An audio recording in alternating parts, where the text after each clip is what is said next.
A minute head start. What's the sign? Do that again.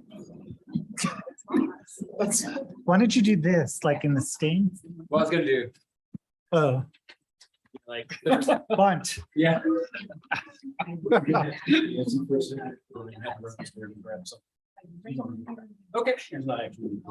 Okay, so keep it. All right. Keep doing your thing. Keep it. Right. Mr. Mayor, make a motion Yes. that we all leave before he gets back and then be funny. That actually, that would be a start.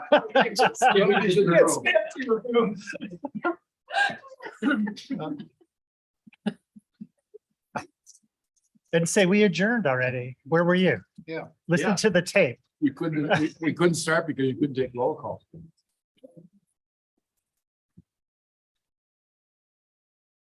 Why do I have two?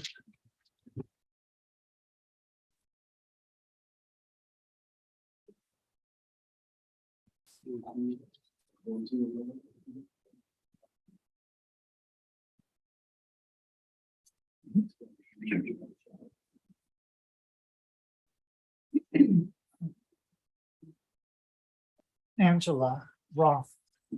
Angela Roth was sworn in on Tuesday, Oh, she's coming Tuesday? Oh, cool. last Tuesday. She doesn't start till the 17th though. Do you know that eye doctor Stroutman and his wife's a lawyer, right? Yeah. I didn't know that was her aunt, Angela's aunt. is- Oh, really? Oh, I didn't know that. Yeah, they were there. Okay. What kind of, is she a family lawyer? Or, Yeah, yeah, she did kind of family rules in the States. Yeah. I don't know, like, is Caroline still practicing? I don't think, I don't think she Oh, is. but he's still a doctor. Yeah, no, it's, yeah.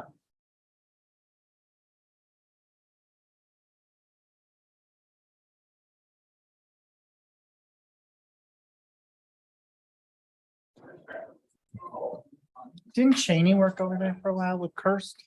who? Jeff Cheney. I think, yeah, he did. Tony, what? Your mic's on, we're live. I know. Oh, I didn't say anything bad. I know, I just wanted you to be aware. Are we gonna start the meeting? Yeah, well, we're waiting for the clerk who Can you ran to just grab start it? something.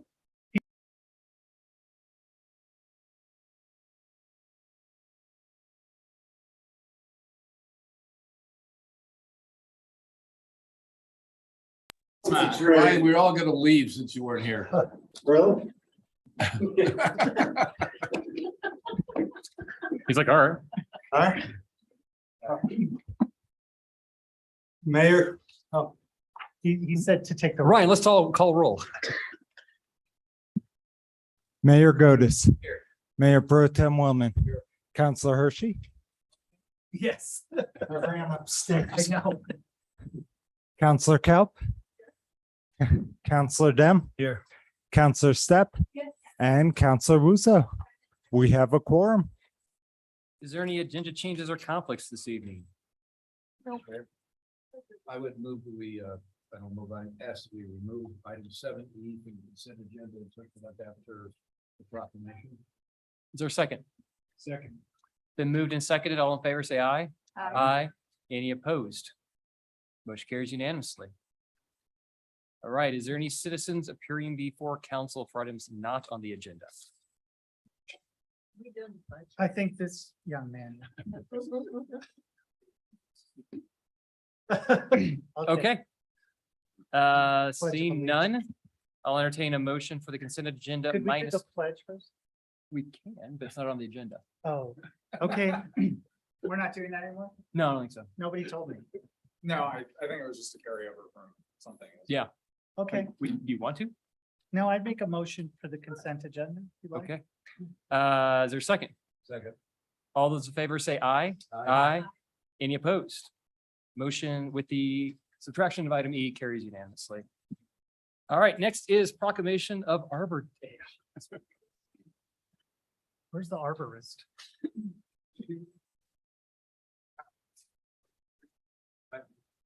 If a tree falls in the woods. I only get one. Yeah. Go up there. You don't have to, because I know it's like, might be embarrassing, but you're more than welcome to come up. Okay, fair enough. I wouldn't either. All right. Dan. Whereas in 1872, J. Sterling Morton proposed to the Nebraska Board of Agriculture that a special day be set aside for planting of trees. And whereas this holiday, called Arbor Day, was first observed with the planting of more than 1 million trees in Nebraska and is now observed through the nation and the world. Whereas trees can reduce the erosion of our precious topsoil by wind and water, cutting heating and cooling costs, moderate the temperature, clean the air, produce oxygen, provide habitat for wildlife, and whereas without trees, an apple would never have fallen on St. Newton's head, and we would not have the concept of gravity. And whereas because of trees, we have gravity. And whereas trees in our city increase property values, enhance the economic vitality of businesses, areas, beautifies our community, and are a source of joy and spiritual renewal. And whereas once again, Glenwood Springs has been recognized as a Tree City USA by the National Arbor Day Foundation and desires to continue its tree planting ways. Now, therefore, I, Jonathan Godis, Mayor of the City of Glenwood Springs, Colorado, do hereby proclaim October 20th, 2022 as Arbor Day in the City of Glenwood Springs. I urge all our citizens to support efforts to care for our trees and woodlands, to support our city's community forestry programs, and to plant trees to gladden the hearts and promote the well-being of present and future generations.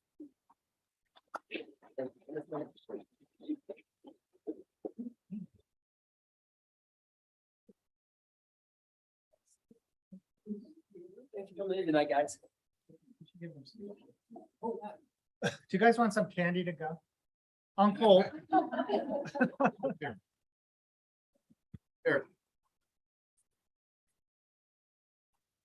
Remember to vote. My name's right on there. That's good, Jody. Can we advocate from the dais? Oh, I was joking. I'm As not running. long as we're joking. They can't vote. Yeah, because you people suppress the vote. No, we're not going. We did that. Are we gonna Let's- do item E now? Yeah, let's take item E first. Ordinance 2022 enabling legislation for new ballot measures, second reading. Thank you, Mr. Mayor. I had asked that this get pulled off because we were talking about adding some clarifying language that I think Counselor Willman has for item E to clarify that the money would be spent in an adjacent to the city for the housing projects. So is there further questions or a motion? We have the word. Yeah, so it would put, he sent an Their email. email, okay. Yeah. But there's an email. There is an email, but I think Charlie has a good clarification on that he can walk you through. So if you have it. Can you push your, Oh, Mike? sorry, thanks. So when I looked at it, my concern was when it said workforce in and adjacent, I was thinking, we talking about workforce in and adjacent or the property? You said, so Carl suggested we had the words for housing projects in or adjacent to the city. And that's, I moved that we approve it at second reading with those changes. Did you get that right? Housing project. I will second that motion. Can I add one more thing just while we're at it? Just Absolutely. The 1, 2, 3, 4th, whereas says should refer to the city's electorate question to levy a new 5% tax. Oh, sorry about that. Can we update that to the 2.5? Yeah, absolutely. Okay, So so that's the 4th whereas. I have one other, and that is that housing projects adjacent to could potentially perceived as being a very tangible housing project. So if we could say housing project and funding opportunities, yeah, can we say that's anything? probably good. Okay, Housing projects and funding opportunities. So I will amend my motion to include both Shelley's okay, and. thank you. Thank you. Restate what the. Yeah. Please. We'll let Carl do that. Actually, hang on. Let me pull up my email. Sorry. That Charlie had it all dialed for us. I was going from memory. That's never good for me.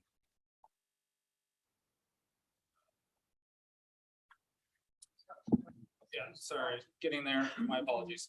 All right. So in the 4th whereas, so the motion would be to approve the ordinance with the following changes in the 4th whereas to correct 5 to 2.5%. And then in section E, on attachment A, it should read, the monies of the fund may be budgeted, appropriated, expended for the benefit of the Glenwood Springs workforce for housing projects and funding opportunities in and adjacent to the city for the following purposes. That's my motion. Thank you. Second. Sorry. the second. Oh, it had been second. Okay, then.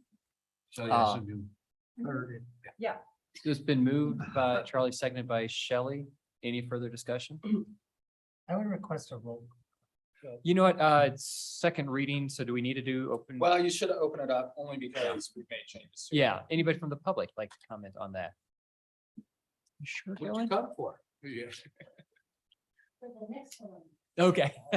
All right, seeing none, we'll close it to public comment. We'll bring it back. Ryan, let's call the question. Mine didn't light up. Well, that's because I haven't pushed it. We're just glad you're here, It's a Ryan. Question. It is.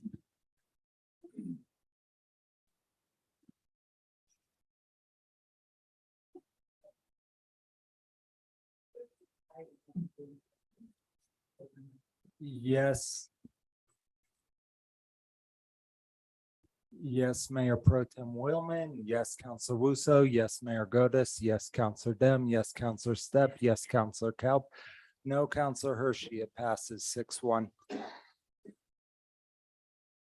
All right, next item is appointment of a new planning and zoning commissioner. We have two people. The reason we didn't, in case we didn't know, we always interview all the applicants for P and Z, and I believe tourism. Tourism and DDA. DD, okay, so. You okay? I'm fine. Oh, sorry, I thought you were. Sorry. Had a call. Um, just want to make a motion. Oh, okay. The reason we didn't do the interviews is because we've already interviewed both of these candidates for the alternate position. So I think Charlie and I felt that it was probably acceptable to not have to re-interview them. So if anybody has an issue with that, please let me know and I apologize. But if not, if there's a motion, Mr. Mayor, if I may, I would like to move alternate Commissioner Mitchell Weimer up to the permanent commissioner position on our Planning and Zoning Commission. No, second that. the move by Marcus, seconded by Ingrid. Is there any further discussion? Just to be clear, that's for the terms expire. That's for the terms expire February 23. I assume so, yes, Yeah. whatever term he was on, I would think. Okay, Ryan, let's call the question. I think that might. It's not going to in a minute. It'll never light up. It passes 7-0. Okay, budget submittal. Acting City Manager Steve Boyd. Good evening, Mr. Mayor and Council. I'm Steve Boyd, 101 West 8th Street. Just say that in- You probably do live here. So we have had a number of work sessions to cover the budget.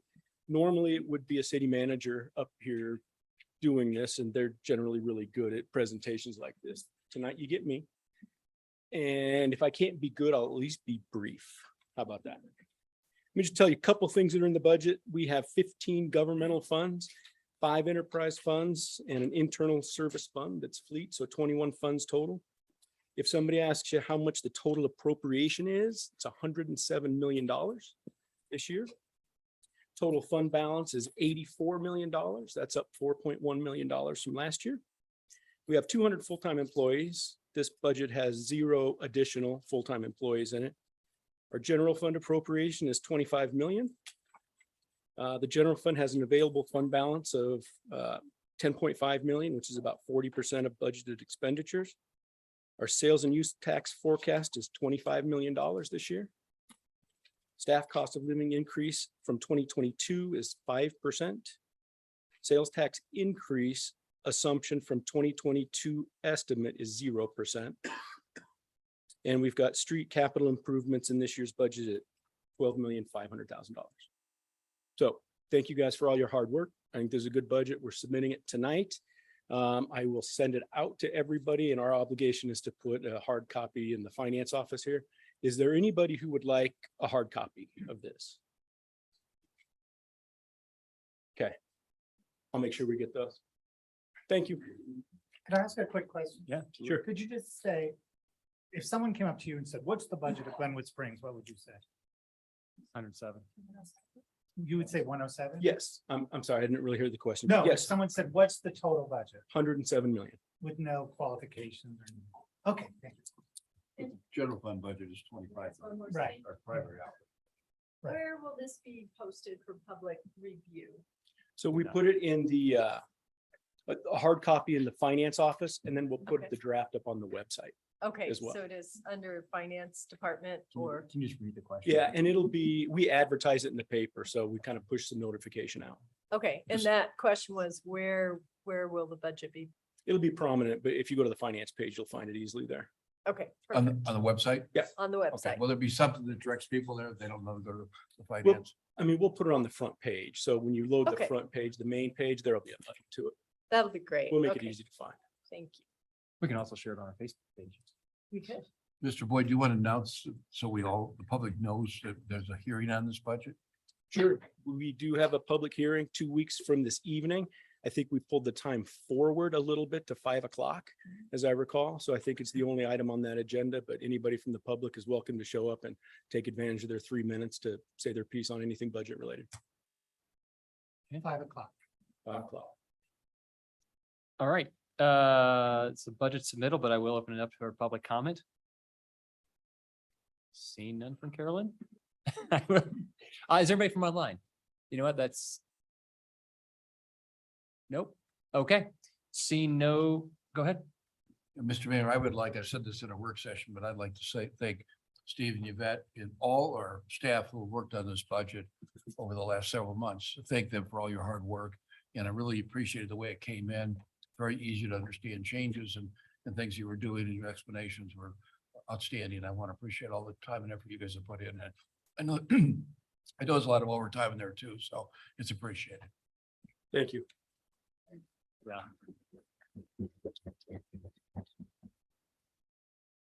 Anybody else? All right. It's just submittal, so there's no vote needed, correct? No. Okay, I vote thank you, Steve. Thanks, guys. Number 11, ordinance 2022-23 municipal court code updates. I'm gonna be even more brief than Steve. These are changes to the code to reflect some requests from the municipal judge as well as state changes and Chief Justice directives on various rules. So with that, I'd happily answer questions, although I'll have to like dig through to find them. Anybody? Anybody from the public have any comment? We'll now close comment or public comment. Is there a motion? I would make a motion to approve. And I just lost it. Ordinance 2022-23 municipal court code updates. That's a tongue teaser. I'll second it. Moved by Tony, seconded by Ingrid. Any further discussion? Just a comment. In 1984, we went from $250 maximum to $1,000. I wrote that code. That's why I know. Brian, let's go to the question. Sorry. Here, just do this.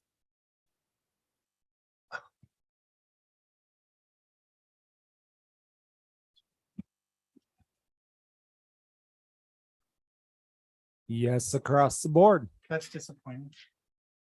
Okay. Item number 12, Habitat for Humanity agreements. Is Habitat? They're not here. Yeah. Where? I don't see her. I'm just kidding. Did you want her? She barked.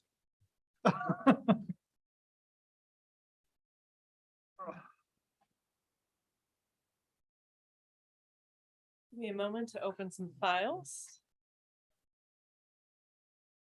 And I also have received some questions that I'm going to address after a very brief presentation. I hope this is a robust discussion and that I've given you enough in the staff report to make some decisions. I know this is a hot topic and we could talk about it for hours. but I know we don't want to do that tonight, right? Looking at all of you. Excellent. Our acting city manager wants to get home to the Broncos game. Yes, I didn't I say heard there was a game of some sort happening tonight. Steve always likes to get angry at me when I don't know who's playing.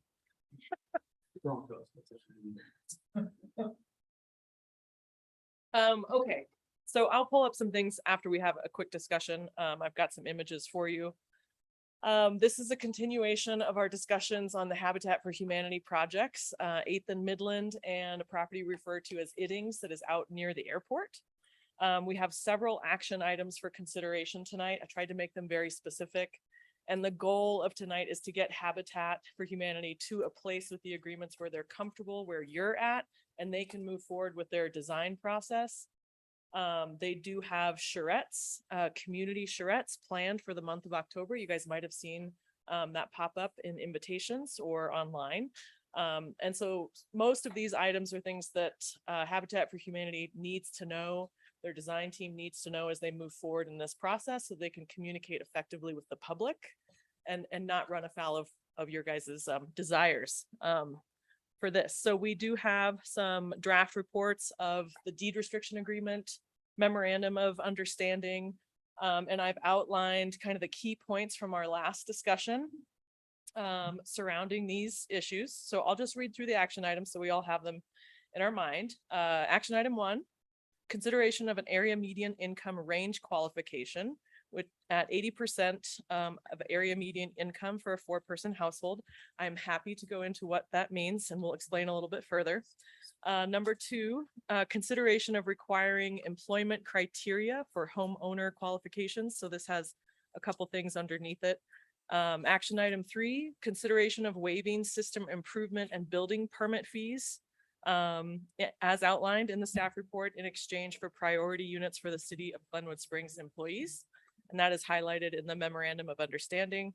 And action item 4, consideration of limiting external business priority units to 2 per project. So these were all areas that you guys discussed in a work session that we had, and staff, to the best of our ability, pulled them through and tried to make edits to Habitat for Humanity's documents that they submitted. Our timeline is tight, so this has been a fast turnaround. I think I say that every time I talk to you.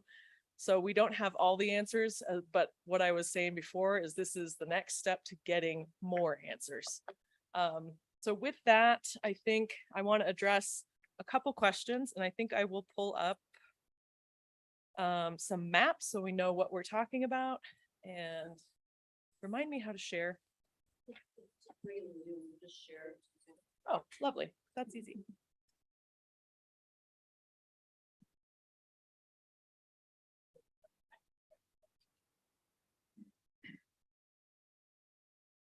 Okay.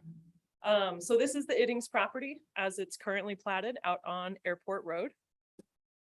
I'll pull up the other one, which is the 8th and Midland property. I can zoom in on these as well. So these are from our GIS, so the lines might not be, entirely accurate, but you get the idea of where the property is located and general size. So I'd been asked for legal descriptions and properties as they're platted, so this can give you an idea there. If there's more questions, I'm happy to answer that. I do want to point out there was a red line in one of the agreements. We had originally put in that Habitat for Humanity would construct an 8-foot sidewalk to code on the 8th and Midland Avenue property, which is currently showing here. It took an engineer to go out there with a measuring tape, but it's already over 8 feet. So ta-da, problem 1 is solved. Man, you guys are just so great. Thank you, engineering. So that sidewalk is actually 10 feet wide along the entire length. And so that exceeds our code expectations. North side? Yep, so can you see my mouse? Oh, it's south. There's only one sidewalk that exists right along that curve. North side of the street. So we did go out and measure that the entire length. So that meets code. So we don't need it to be reconstructed in any manner. It's a very nice sidewalk. That answers that question. We do have some questions on what defines a qualified buyer, and I think we'll get into that in the discussion, because qualified buyer is definitely looking at that 80% income limit and some of the other key points. question on this Yes, property? by all means. Microphone. On this property in particular, so we're conveying that entire piece to Habitat? Is that correct? Yeah, I mean, what you would be seeing is what's left of that parcel. It was taken in two pieces, one of which was used for right of way and the other is the remainder parcel. I do think that we kind of clipped into it with the sidewalk, so we probably need to modify that legal description a little bit for that to go in more than likely with the right of way, but otherwise, I believe that's the idea. All right, so we will modify that to not have that piece going into the. Yeah, and Into the- that's kind of the GIS. I'm not sure that the legal description totally matches the kind of drop in GIS. But anyway, like I said, Okay. we'll address that so it's not this odd little piece. Okay, great. Thank you. So I think I'll get in a little bit on these action item points because I think some clarification on area median income and some of the recommendations that staff is making in addition to Habitat's documents. So why don't we dive into the area median income target? And what we've previously discussed, council was looking at trying to shoot between 70% area median income and 100% area median income. I will actually bring up a spreadsheet so everyone knows what I'm talking about. This is in your staff report and it looks a little prettier than what I'm about to show, but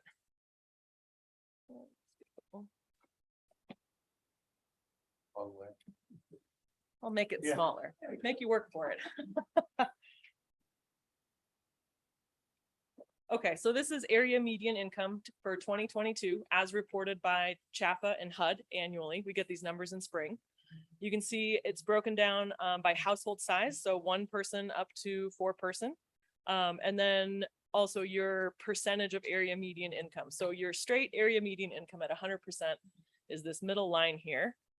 So for 1 person, it's 66,000, two people household, 75,000, 84,000 for a 3-person household, 94,000 for a 4-person household. So what Habitat has aimed for in their project is an 80% AMI, pricing homes to an 80% AMI income. And also something that Habitat utilizes as well as some other jurisdictions such as Carbondale, is they price it at the 4-person 80% AMI or 4-person level for any of the percentages. So how I like to think about that of what you're doing, if you are saying the 80% AMI for a 4-person household highlighted here is 75,360. So if you set all household sizes income qualification to the 4-person 80% AMI level, you are basically saying the maximum household income for anyone, 1, 2, 3, or 4-person households will be at that $75,000 level.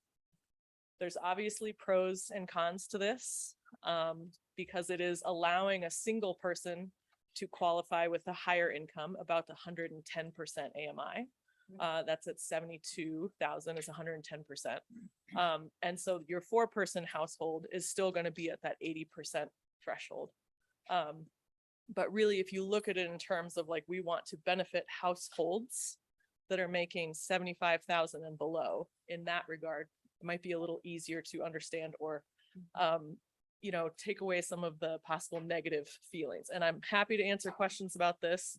I also did some math, I hope it's correct, to show you what those AMI incomes correspond to as far as what you can afford in a house. Ingrid, I'm sure you know this back of your hand as far as affordability goes, but a household earning 75,360, and this is assuming USDA loan financing. So 3.5% is obviously not your rate that you're seeing right now. Thank goodness, because that would make this a little bit unattainable. So 75,000 income at a 3.5% interest rate, a 5% down payment assumption. You can see that comes back with an affordability price of $321,000. Habitat's goal right now is to have the condos priced at $250,000. and the townhomes priced at 325,000. That is an estimate. Obviously, that can be a moving target, but I wanted to provide these numbers so that you could see what that can actually get you. And at 75,000, that's pretty close. That's about the limit. Okay. And so if you look at the single 2-person, 3-person household, the single person earning 80% AMI, if we were to limit it across the board, 80% AMI, a single person is barely going to qualify or barely going to find that home, that condo affordable, and they'll be priced out of the townhomes. However you feel about that, I just wanted to apply some financial context. And if you have really difficult questions, Carolyn Meadowcraft is here to back me up from Habitat for Humanity. So we discussed this, what I remember from our work session, is we talked about actually making it 100% because that would give, make these homes available more to, there's some high earning people like nurses and some teachers and things like that. And now we're reducing that to 80%. So it seems to me that we're taking some people that might be potential owners out of the pool by dropping it to 80%. That's my concern when I look at this. And so that also is kind of why the 4-person household addresses that a little bit. Obviously, it's not allowing a 4-person household at 100% AMI, but the 1-person household would be at 110% AMI. The 2-person household would be at 100% AMI, and the 3-person household would be at 90% AMI. So that is allowing a higher flexibility. But I know some teachers are single and they don't have that, but most teachers are married and has a kid or two. So that, to me, that's the concern I have when I see us dropping it down to 80%. And that's a discussion for you guys to have. I have a nice spreadsheet that also lists 100 or so job listings with the associated salary. So you can see what some of these like combinations might look like, which is also interesting. This is a complicated financial decision. And so we have presented what Habitat normally goes with. And if you'd like to ask Carolyn why that is, she probably has some great details that she can share, but this is the starting point. This is what you guys discussed. You did say 70 to 100. Habitat does 80. Other jurisdictions do 80. So that's just a suggestion right now. No, sorry. Oh, I think I have a similar question to Charlie, because I'm just concerned that if you have a parent with 2 kids, that's a 3-person household, 1 income, and they're making 93,000, they can't get into this. And or as Charlie mentioned, 2 people. And so my question really, I guess, is I know Habitat says, let's go at the 4-person, 80%, but is, if we said it's the 4-person at 90% or something to kind of give some maneuverability, Charlie, maybe this is a question for you. Does that mean you change that base price of $250 for a condo and $325 for a townhome if we inch it up a little? Oh, Gail, I just saw you. Just very quickly, and I'm trying to get Carolyn as one of thank you. I just wanted to mention that my name is Gail Schwartz, and I live at 102 Evans Road in Salt and president of Habitat. Thank you. But just, we feel pretty strongly about the 80% because one, it is that income group that is probably renting for the most part and really can be owners. And they can be owners at a rate that is, and have a mortgage, and in this instance, and their utility rates well below what they're paying in rent. So you're taking that threshold of ownership and moving them, threshold of individuals and moving them into ownership. Secondly, there are certain grants that are available from the Division of Housing that go up to 80%. So we can capitalize on those funds. This year, it's around 30,000 per unit. Who knows what it will move to, but that seems to be another motivation for us to utilize the 80% because there are incentives associated with getting that income group into ownership.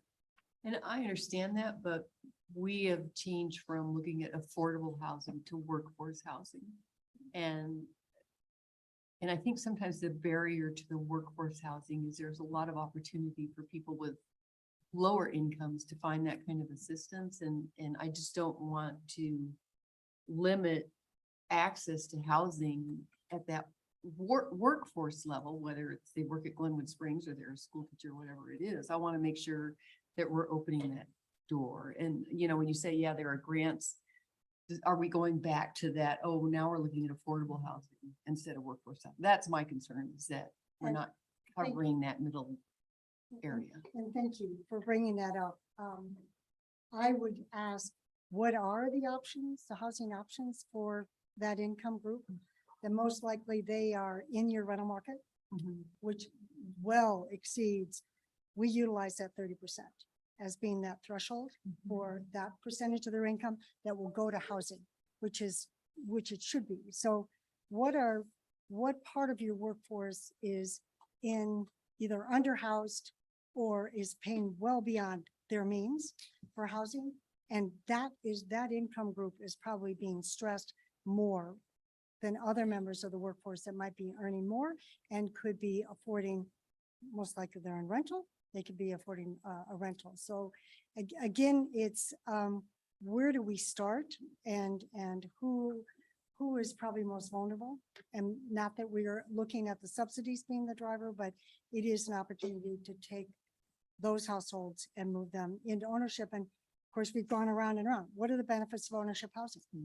Stability, joining the community, the civic contribution, success of the children. And again, those are characteristics that we know and have documented. So this is why we want to have this conversation, why Habitat feels that it's something we can do, bringing our resources to the table to affect individuals and households and families that really could use a hand up, not a handout. And that's want to just clarify that. And again, Carolyn's here, David's here. Lots more questions. If I could ask, just dig into that a little more. I really thank you and I appreciate that 80% AMI target and, you know, going after the ones who need the most help with housing. What I'm struggling with, and I'm trying to understand the way the chart works, but so what I understand Hannah is telling me is that you're gonna kind of target and price the homes based on the 4-person 80%. But does that mean is a 1 person that's making 110% allowed to qualify? And that's where I'm having a hard time because, so I'll let you answer the first part of that before I go any farther. And what Habitat has, I think, is a really tried and true family selection process that whereby we maximize the utilization of the unit, you know, again, 1 person per bedroom, and maximize the utilization of the unit. I think that's before a 1 person with that higher income threshold. Let's say we can use Wapiti as an example. We're in our second round. We had 33 applicants for the first 10 units. Now we're in a second round for our next 10 units. And what we're looking for are being able to utilize, again, this is a really important asset to the community with making sure the bedrooms are full. And then looking at families that can afford and that also want to partner with Habitat. It's a unique scenario whereby we're asking people to put in time and effort and sweat equity and be our partners, and lastly, that they have the need. And I will just use one example for a new homeowner to be in Rifle is a mother with a 4-year-old and a young teenager. And for $850 a month, she is currently renting, and she is renting a garage with a toilet and a sink. That's housing in Western Garfield County. That's housing in our community. So again, not that we have to pick, but again, identifying those characteristics, need, affordability, setting families up for success, setting families up that are willing to partner, and setting families up that will long-term benefit from that opportunity. Okay. And I can understand. So she would fall under the 3-person household, right? And she's allowed to make a little bit more, but I guess to me, a 4-person household that would have 2 wage earners, right? For them to qualify at a much lower amount than a single person, that's where I'm struggling, because I see the needs of that 4-person household with the extra costs of kids and childcare and all of that. I'd almost want to see those, that yellow line go the other way, but maybe I'm thinking of it wrong. And I'm look, trying to look where the understand. 1-person household is going to be. It's going to be in your smaller units. And then that makes it, makes those homes. So are they limited to the smaller units, and are they They- restricted they- to a again, 1 or 2? because of the bedroom configuration, that is, they'll be maximizing, that house will be maximizing that bedroom count. So Okay, that's okay. most likely. And again, what a great opportunity for a young single person working in any of your offices, working in any of these positions. Now to have a place to start. Again, they're already committing themselves to the success of the community, and they can now be in a place of their own and start on that ownership path. And I think, Carolyn, you had a comment. Sorry, Carolyn Meadowcroft, 659 Dolores Circle. You don't have to do that anymore. Oh, good, thank you. We just are asking that we know what town you're in. Yeah. That's it. Okay, but great. So I wanted to clarify a little bit that income limit, because that can be confusing. What we are utilizing here in Glenwood is the income limits that the USDA does. HUD sets limits per person, as you see up there, you know, the 70, 80, 100% AMI, based on the number of people in the household. Right. However, USDA for financing purposes has a limit that goes from 1 to 4 in a family with that 75,360.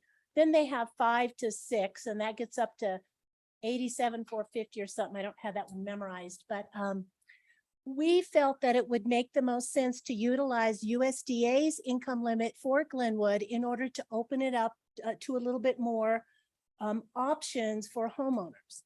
Because when you are correct, if you're looking at a couple or a single mother with 2 children, if we're allowing a little bit higher income, then we are maybe bringing in someone who is a little bit more professional, or 2 parents, you know, with an income.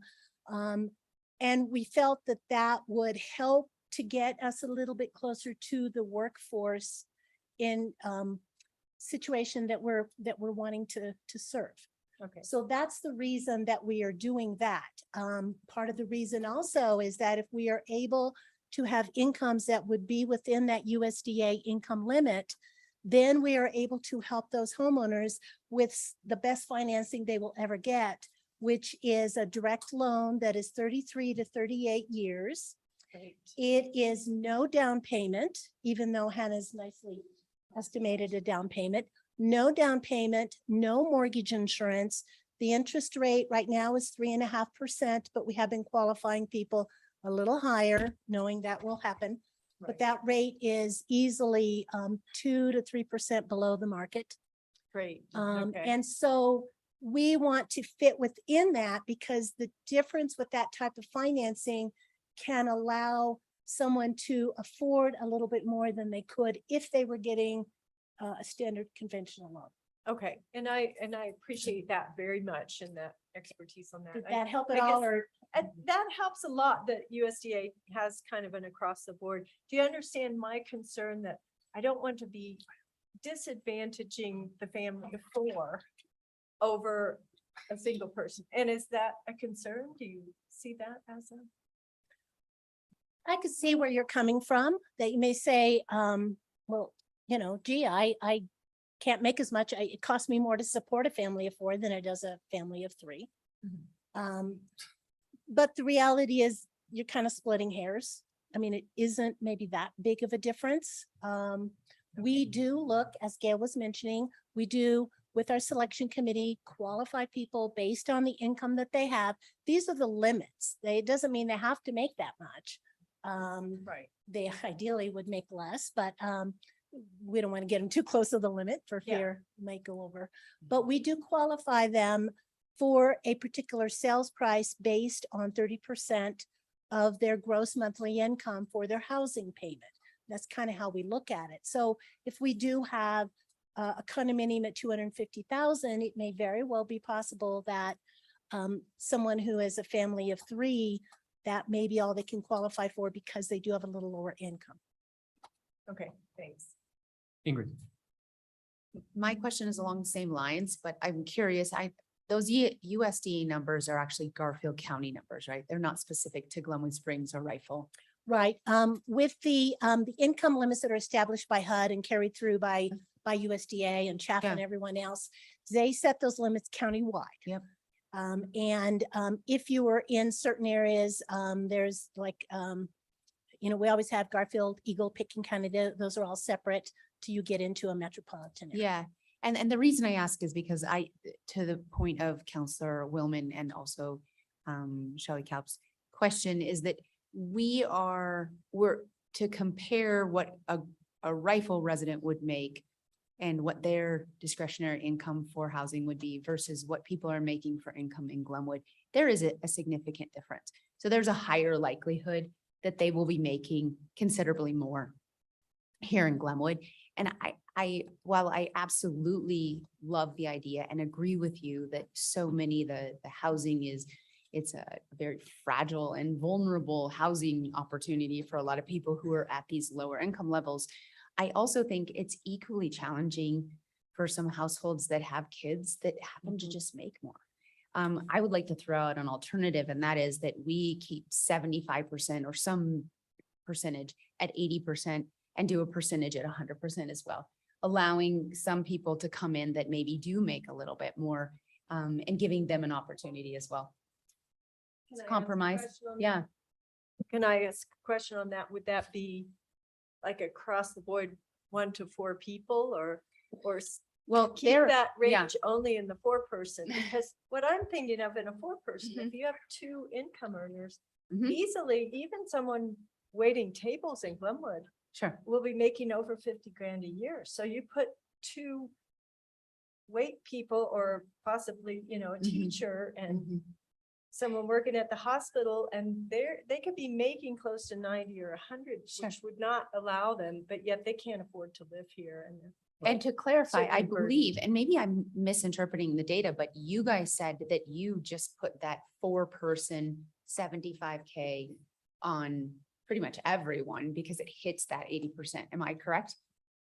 And how that's interpreted? Actually, we're looking at that now for Glenwood. In Rifle, we actually held by the HUD AMI limits that are listed there. So if we had a single person, they're held to the 52.8. Yep. So we're stepping outside to allow more in Glenwood. So maybe I'll ask you, how does that resonate with you to take, 75 or 80% of them and keep it at that 80% and then just allow a few of the households to have a higher income? Does it get messy? Well, it is, again, we're partners. And so from the standpoint, is it messy? I think it would not jeopardize the project. It would, we would then have a certain eligibility for 80% of the units. So we could do a pro rata of each project that would be in that category and then allow for that little higher threshold for 20%.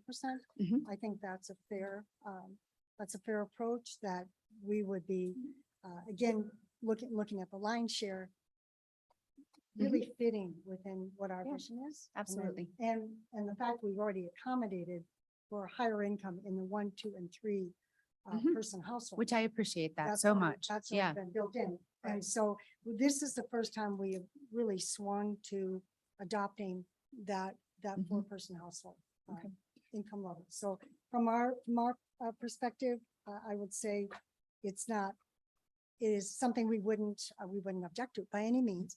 And quite frankly, with Salt Vista, those 27 homes ranged from 70 to 100%. Okay, great. So that was actually going to be my next question. And we did that Okay. because in particular, our partners were Picken County and the school district.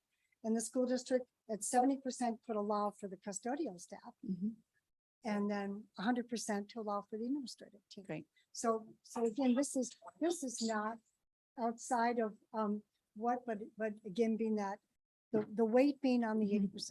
I think that is a comfort zone that we feel, it really fits with our mission. So I think that, again, being partners. Yep. I think it's a workable solution. Okay. And again, we could figure out what that Yeah. percentage is. We got, 20% of Sure. 8 units. Is that 1.5 units or, how's Mhm. that Yeah, gonna I was work? thinking that I too know as well. you're- Yeah. You're good with that. Which I think we can do it pretty quickly, do some math. Yeah. Yeah. Okay. So I guess I'll just say, I think this is fine. I think Garfield County, you have as much with Missouri Heights and Aspen Glen and Iron Bridge and Carbondale as you do. I mean, maybe not 50-50, but as you do in Rifle and Silt and farther down. So I think, if we were living in Carbondale, I think I might be a little more amenable. But to me, it feels like we're just trying to engineer. I think we have some bigger conversation to think of. But if that's what council wants to do, that's fine. I'm not opposed to it. I just think that this is a simple way that was presented to us. So I'm more inclined to go with what you have on this particular thing. Could I just go real quick? Yeah. Are you sitting down? Yes. I agree with you, and if you guys change this, I'm gonna vote no, because I think what Gail and Habitat has presented is appropriate. I think we're micromanaging this. They're the experts. I'd say leave it alone. Thanks. Hannah, quick question. Could you show us the spreadsheet of the incomes? I knew you were gonna want to see that. I want to see that. And tell me where this is pulled from. Is this for Glenwood or Garfield County or? This is job listings in the area. So In the most area. of them I've tried to select jobs that are posted for Glenwood area employers. So I will pull that up. Share with you.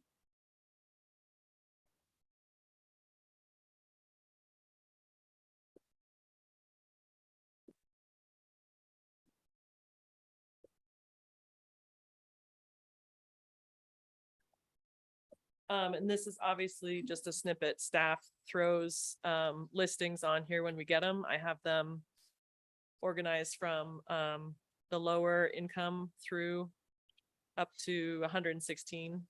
I've highlighted some of the usual occupations that get mentioned when we talk about affordable workforce, attainable housing. So how old is this list? These are from listings pulled in April. Because RE1 school teachers, beginning school teachers guaranteed 50,000. And that is a direct salary from Jeff Gatlin. That one's a little bit older, probably around January. Okay. So you can argue with Jeff Gatlin Oh, yeah, no, I'm just. later on this evening. I'm not arguing Jeff Gatlin. I know we passed. I mean, salaries are a moving target right now, as you well know. No, and I'm not, I will let Jeff know that his starting salary has been raised well, for Jonathan. otherwise I voted for something I didn't think I voted for, but I just didn't want that. I'm not trying to use that as a thing to disprove all of this or anything like that. It's just that is one thing I know. Watch So, this. Yeah, what happens? Go ahead. Well, I was gonna say, I mean, keep in mind that whatever salaries get put up there are invalid 3 seconds ago because everything Yeah. has changed again, as you guys know from your own search. Yes, not an It's exact very science. dynamic. So, but I think that makes a good point. Oh, is that okay? Yeah, please, yeah. Just if you did have, say, a teacher or non-CDL driver, if you had 2 of those are Valley View cleaning staff, that's 83,000 a year. So if they had a family of 4, they could not qualify under this scenario. And that's where my concern is. Shelley, how much does a Valley View cleaning staff? 41,600. And so you add those 2 together How many hours a week? and that let's say they had 2 kids, so Yeah, oh, I see they what you're can't saying. qualify There's for 2 one of units. them. That's the I thought concern 40. I have. I'm saying if And they're I- 82. But I think setting aside a portion, just opening up some of that to the higher income and for the 4-person, 3 and 4-person households, taking that up to the 100 or or 110%, whatever it was, yeah. And I I'd think, be okay. I think that would address those concerns Yeah. for me. okay. And I think Carolyn, she made some excellent expert points.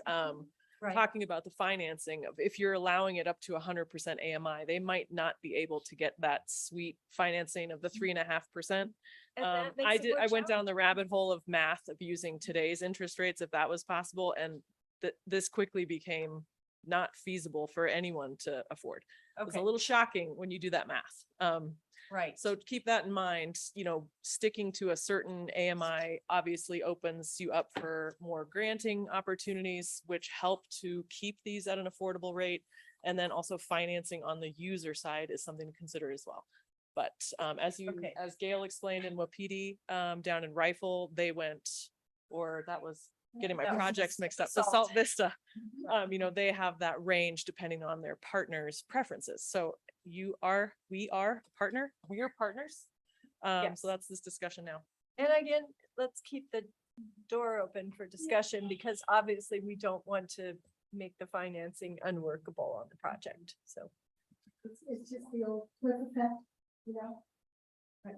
Remember, when you pay just that much more, then you eliminate the other opportunities for members of workforce. So, Paula? Yeah, and I'm just gonna go back to the side of if you are a two-person income making, let's say 93,000 or somewhere in that range, and you have to go to an apartment and pay 2,600 a month. You're gonna go back to that garage with the toilet and the sink because you can't afford to be there with your kids. So we're trying to accommodate that as well, so I appreciate the solution of at least reserving some of those for opportunities and they might have to pay a higher interest rate, but it still might be better than paying some of the rates that they're having to pay here in town right now. Sure. Anybody else? Just, Go ahead, Gail. point of clarification. So should there be this accommodation for the 100%? That would be associated with that 4-person household. Yeah. That accommodation only for a 4-person household, which would only be for the Idling's property. So it wouldn't, so we've already accommodated the smaller households on the 8th and Midland property. That'd be only the townhouses on the other property by the airport. So Okay, that, so those are the that's where the accommodation could be made. Can you remind us is that 14 units? How many units are on the Iddings? Let's talk about that. Yeah, what a nice segue. An interesting point, and this is not something that was in the staff report, but Habitat would like to share. They're a little bit into their design and looking at the sites and feasibility. And what we had proposed initially is what's the maximum density that's allowed on these lots with current zoning. So it was never, that Habitat was required to provide that number. And obviously, if you start getting into development and looking at a site with site constraints, that number might go down. So Habitat would like to have a brief conversation about unit counts per property. I was just gonna ask you a couple of things. Do we want to get through these 4 questions and then Yeah. take a look at the site? And what I would ask is, because I really want clarity on the record, Ingrid or somebody, if you want to make a motion on that AMI that have, the split. Well, and I think that's great. So I think my suggestion would be let's put a pin on this and then go through the other 3 because some of the other conversations in the other 3 might impact each one. So is that okay if we? Yeah. I think we've had a good conversation on this one, so is it okay if we move on to the next one, have a conversation and Are we gonna have this lengthy a conversation on all? I hope not, but I we hope might. Too, but I think it's up to the mayor to control the conversation. I think this one was probably the most complicated conversation. And I think Just my opinion. I don't want to infringe upon anybody's right of free speech. Just as John, general. okay, You're micromanaging the city. It's not that important if you do what they say. This is an experienced organization that's been building housing for how long? 22 years. This city's been building affordable housing for no years. Item So- number 2. Excellent. I'm Thank keeping you. us moving. So next key issue is employment area. What Habitat for Humanity included in their documents was the city boundary. What staff is suggesting is including that to the 2 the top two tiers that we have in our own programs internally. So priority number one on like first round is the city boundary for employment. And then if not enough applicants are received that qualify in that tier, then moving to the 81601. I've applied expert logic in the staff report for why and included a map of the 81601 zip code. So you can see, you know, the 81601 zip code goes up to the flat tops. We don't have a whole lot of employers up there. So really that's not a whole lot of area that way. It tags a little bit at Thunder River Market and goes a little bit towards Newcastle, but not the majority of Newcastle. So just to give you an idea of some of the employers that are in that boundary, it's not super expansive. Carl's giving me a look. No. Just Okay, no look. It would include like schools. Yes, I included that one. So these are close employers, but so that would be the second tier, and that's what we have in our city programs. So that would be a change to what Habitat for Humanity originally threw into their documents, because what they heard is city boundary only, but staff is recommending those two tiers. I will open it up for discussion. Discussion. Is anybody not good with that? I'm good with it. Great. I got a Okay, question. 1 second. There's it within that employment area, you can see on my staff recommendation, employment qualifications also ties into whether this is open to senior housing or not, and whether you have an employment qualification. If you have that you have to be working in Glenwood Springs and 81601, then that indicates that this is not senior housing. Well, maybe not a portion of senior housing, because you're aimed at working people. So I want to make sure that you understand that's what that means. And staff is supportive that this is not necessarily geared towards senior housing for these projects, as there are other developers in that realm that are looking to develop that for Glenwood Springs. I saw that. That, You are that that's, talking to like, I could see it in your no, no, eyes. no, Wrap it no. up, wrap it up. I was saying like that, the glint in my eyes is that there's some developers that I saw that in the report. I'm like, There is. that's fantastic. And I think that deserves a longer conversation some other time, but that's exciting. And I For think so Charlie. too. Although we have a need for senior housing, I don't believe that these two projects are designed to target that. So I think we stick to workforce and. That senior housing, is that referring to the Oasis Creek duplexes or something else kind of going on top of it? Something else. Okay, thank you. Yes. You know, ComDev, we like to be secretive. Not really.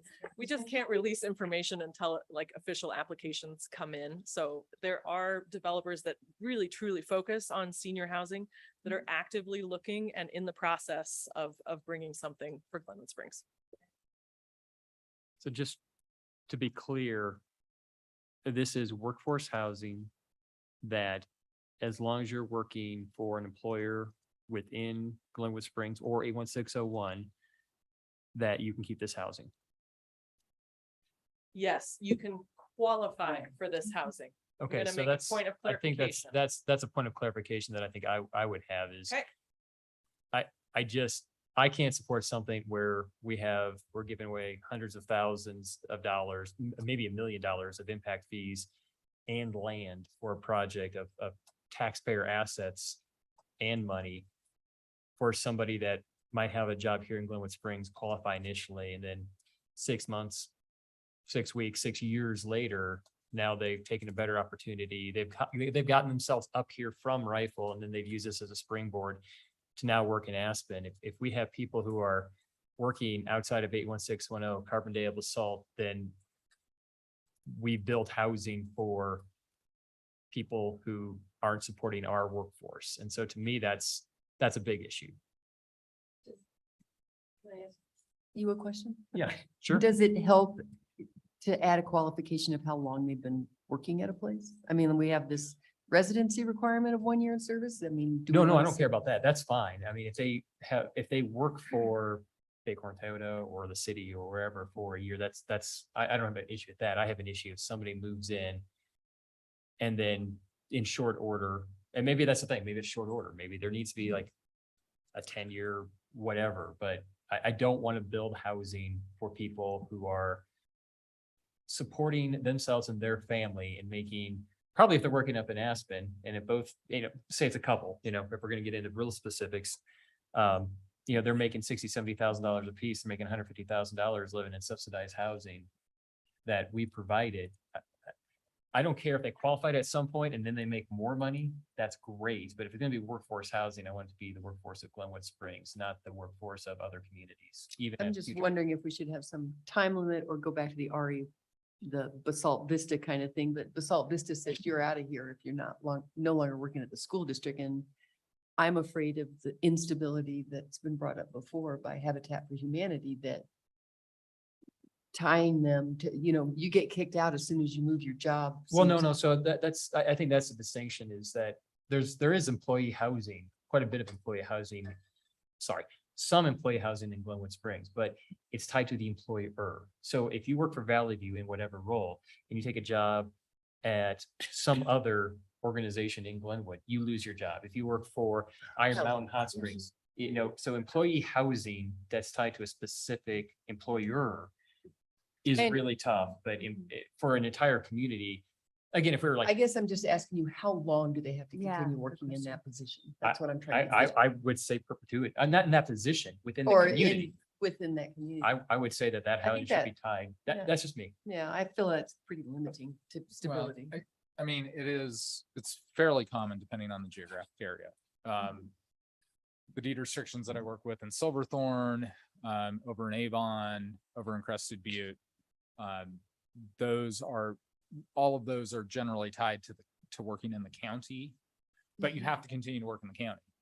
And you have to continue, you can't, like flip over to being a remote worker for a law firm in Manhattan kind of thing. So it's not unusual in the kind of in the mountain communities that it is tied at least to continued employment inside of at least the county that you're talking about. When I would say A1601, I'm fine with that. I mean, if somebody wants to move from our electric department to Holy Cross, like, Mhm.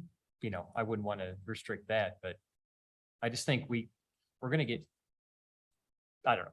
I've had my say. Can I? Yeah. May I jump in for a Yeah. minute and say, once again, I'm gonna throw an alternative.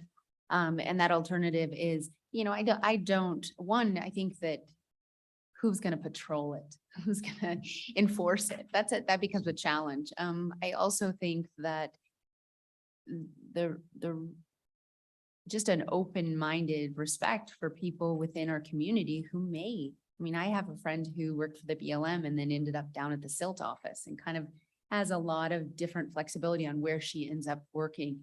I would like to propose that we take Carl's suggestion and say working within Garfield County, because that prevents anybody from going up to Aspen, to Eagle even, for higher income. It keeps it local.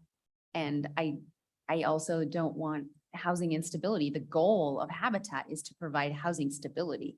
And then when, maybe they lose a job and they can't find something that's economically viable at that same price point or that same income point. And so they do need to look in the surrounding areas, still keep their kids in school, but maybe they do need to pick up a job somewhere else in the community. Pardon my intrusion, but I think Habitat might want to weigh in, Okay. and you should probably know their stance on it as well, as far as feasibility of the project. Yeah. Well, it's, what a challenging conversation. Again, we want to set families up for success. And we like the opportunity to have partners that will help us make a decision for that first purchaser. It is not our position to tie a person's home to their employment. I think again, it's destabilizing. It, really works against why we're doing this for families. I really struggle with that if we have the guidelines, you can't have a house, you can't be employed outside the region, you can't have any other property within this geographic area, but what we've worked out in Wapiti is with our partners. That's it's going to be Garfield County, Alpine Bank, City of Rifle, and we've worked out the partners. You can, with the partnership, that will determine the first buyer. Should that person leave the employ of that, they stay in their home. That to watch people that taught for the Roaring Fork School District have to move out within 6 months or list within 6 months, that's heartbreaking. That is destabilizing. So what we have recommended to in our MOU, and David can speak to that, for example, with Garfield County, should a unit come up for sale, that unit would have the opportunity to be prioritized for one of their employees. But but if they leave the employee of Garfield County, we're not going to ask them to leave their home. One, we don't want to police it. One, we don't want to police where they're working or how much money they're making. Again, you're setting someone up for success in the community, and God bless them. So I understand we're partners. And by the end of the day, when you look at this being a $10 million project and the contribution being the parcels, where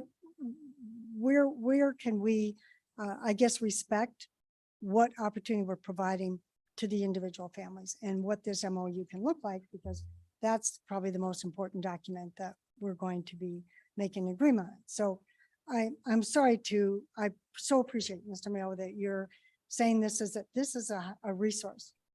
This is also 1% of your housing need. And we have need for 2,000 units and we're going to build 20. We have a lot of opportunity to start to address maybe some of those other issues and tying it to employment like other employers have. But I would just say we can live with some movement on the 80%, but I really can't live with asking a family to leave after they've qualified and they've met this and they've been prioritized and they've gone through the selection based upon their job. And so if it is outside of if it's outside of Garfield County, that's probably a reasonable thing. So I appreciate that position, but every other housing authority, whether it's Crested Butte, whether it's APSCA, whether it's Summit County, whether it's a school district. I mean, the school district, yeah, it's tough because if they take a job outside of that employer, but it's not based on employer. It's not employer-based housing. This is not my suggestion that it be tied to Glenwood Springs, and we are the Glenwood Springs City Council. That is my suggestion. That it's not about an employer. It's about a geographic area that we all represent. And this is no different than literally any other housing authority. I mean, Garfield County has their own housing authority. They don't allow people, I would think, to work in Eagle or work remotely and live in those homes. APSCA does not. If you get a job, if you're in Aspen and you get a job in Basalt and have to move down, or get a job in there, you have to move out of that housing. No, you don't. Only for rental. So if you buy a house through APSCA, you can work in Rifle. You can work in Rifle, you can retire. Once you buy your home, you're there. Okay, well, that's changed then, because But the house is deed restricted. Yeah. Yes, yeah. Your employment qualification only comes into play in buying. And then you have the same qualification for another buyer. But once you're in your unit, you can change your job. You're not, in Pitkin County. The location of your job is probably a better way to say it. Oh, okay, well, that must be really new then. Go ahead, Charlie. You have to re-qualify for rent, but not to own. So I appreciate what you're saying, Gail, but when you talk about it's only 1% of our housing stock, whatever, we have a tax issue and we're talking about maybe getting a lot of money and increasing that. And I think we have to be careful. And I'm not decided where I am yet on this. We have to be careful because we're going to create a set of criteria that we're probably going to have to carry through with the money that hopefully we'll get from the lodging tax increase. So I think we do need to be careful about this issue. It isn't, these few units are not that big a deal. But what is the precedent we're setting? What do we set ourselves up for? That's what I see as a politician, for lack of a better term. Jonathan, can I jump in? Please. And say that I think we all need to remember that Gail's concept of partnership, where she's willing to allow us some flexibility in it, we need to return that to her. And they have a system that works, and I think that we have to honor the core tenet of Habitat, and that is to provide stable housing for people.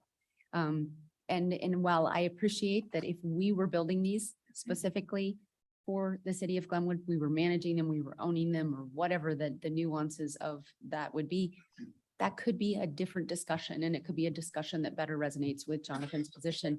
But I think in this situation, we need to respect that this is how Habitat has done it and will continue to do it. And that's the partnership that we need to respect. I think that's just where I'm coming from. Does that extend to the previous discussion? Well, that's what I'm saying. It's a give and take. And if they're willing to allow us some flexibility in how it's interpreted, I'm hearing that was not her preference and she was willing to allow us to go there. Yeah. And now I'm hearing that this is strongly not her preference and I want to honor that I can go there with her. Marco? Just real quick to clarify, so where are we at? We're staying within Garfield County? Is that what you guys are saying? No, so let me see if I can interpret and help. We're saying on first sale, the priority would be city limits, Yep. 81601. But then once qualified and owned, there's no follow-up on where you're employed at. So if you work for Alpine Bank and you get transferred to Basalt, no problem. Right. Okay. But then if the house sells, if the family moves out, the next qualification will be right back to that eight So where we started. boundary, Okay. 81601. Okay. Any other comments? I guess I'd like to say if we could keep it, if we could at least have a 5-year, just because I think maybe what sticks in my craw is somebody getting in and then just a year or two later jumping somewhere else. You mean? So there's no, when you've done like the housing in Pitkin County, that project, there's none of this. They can live and work wherever. Sorry. Right. So I'm sorry, Habitat. This is for one of you guys.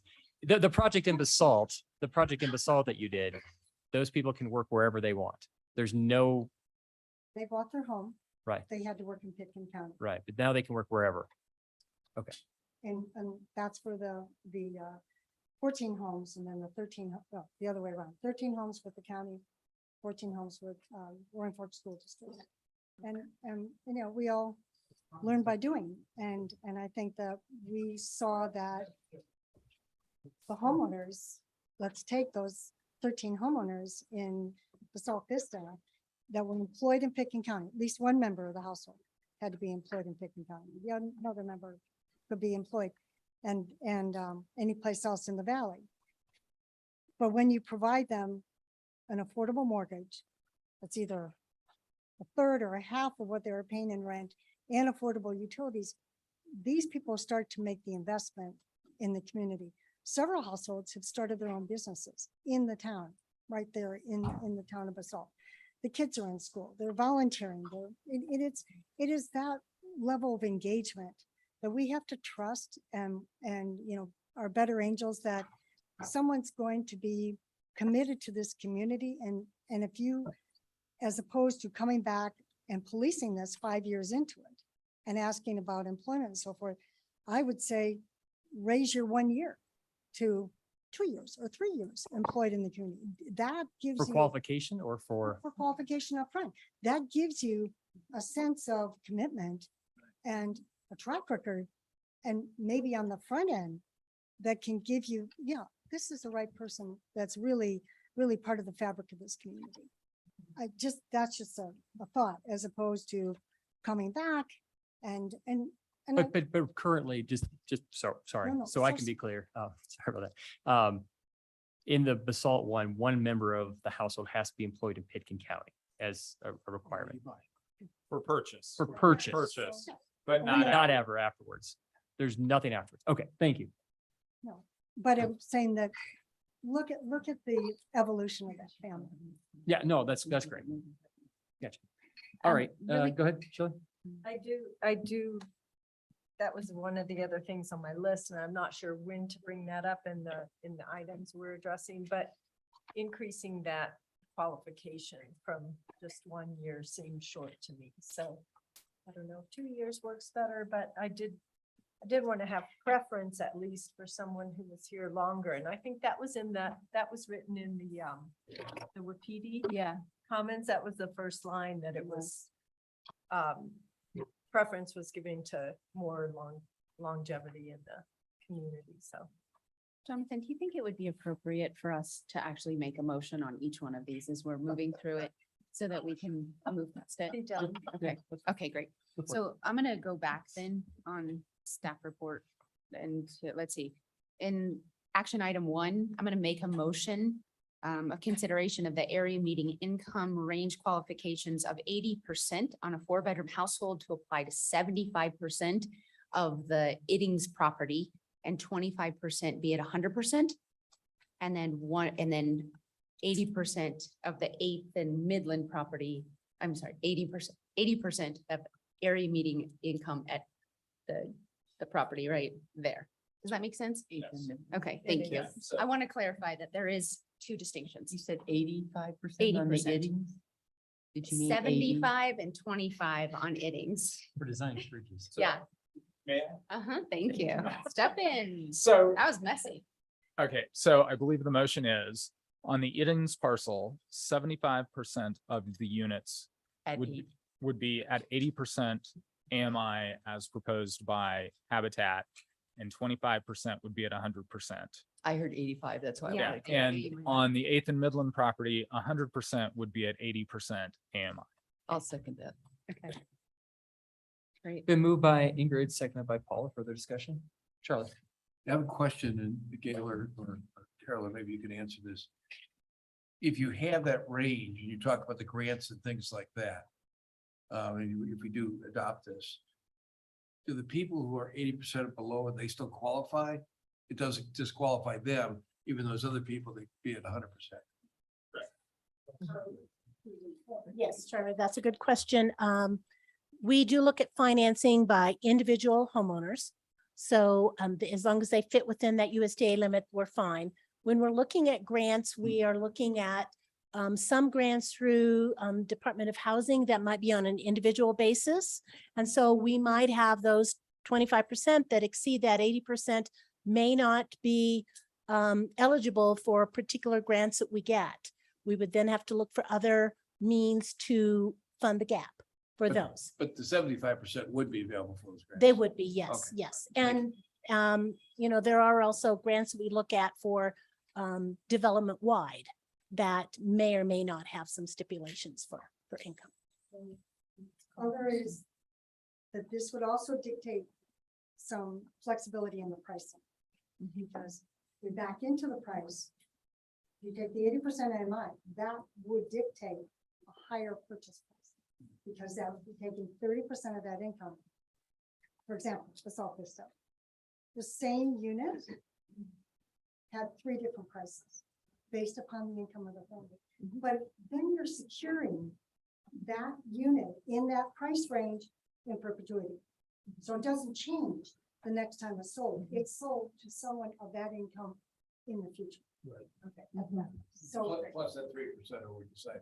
Yeah. Absolutely. But I'm saying it's that income bracket. So that's not going to change. Just so you have that in mind, then now you can see yet another price for that 100%. AMI. So instead of being 350, it might be 400. Whatever the From- 30% is. Right. Again, for the. Okay. affordable. Makes sense. Okay, so just want to be, make sure that. All right, Ryan, let's go to the question.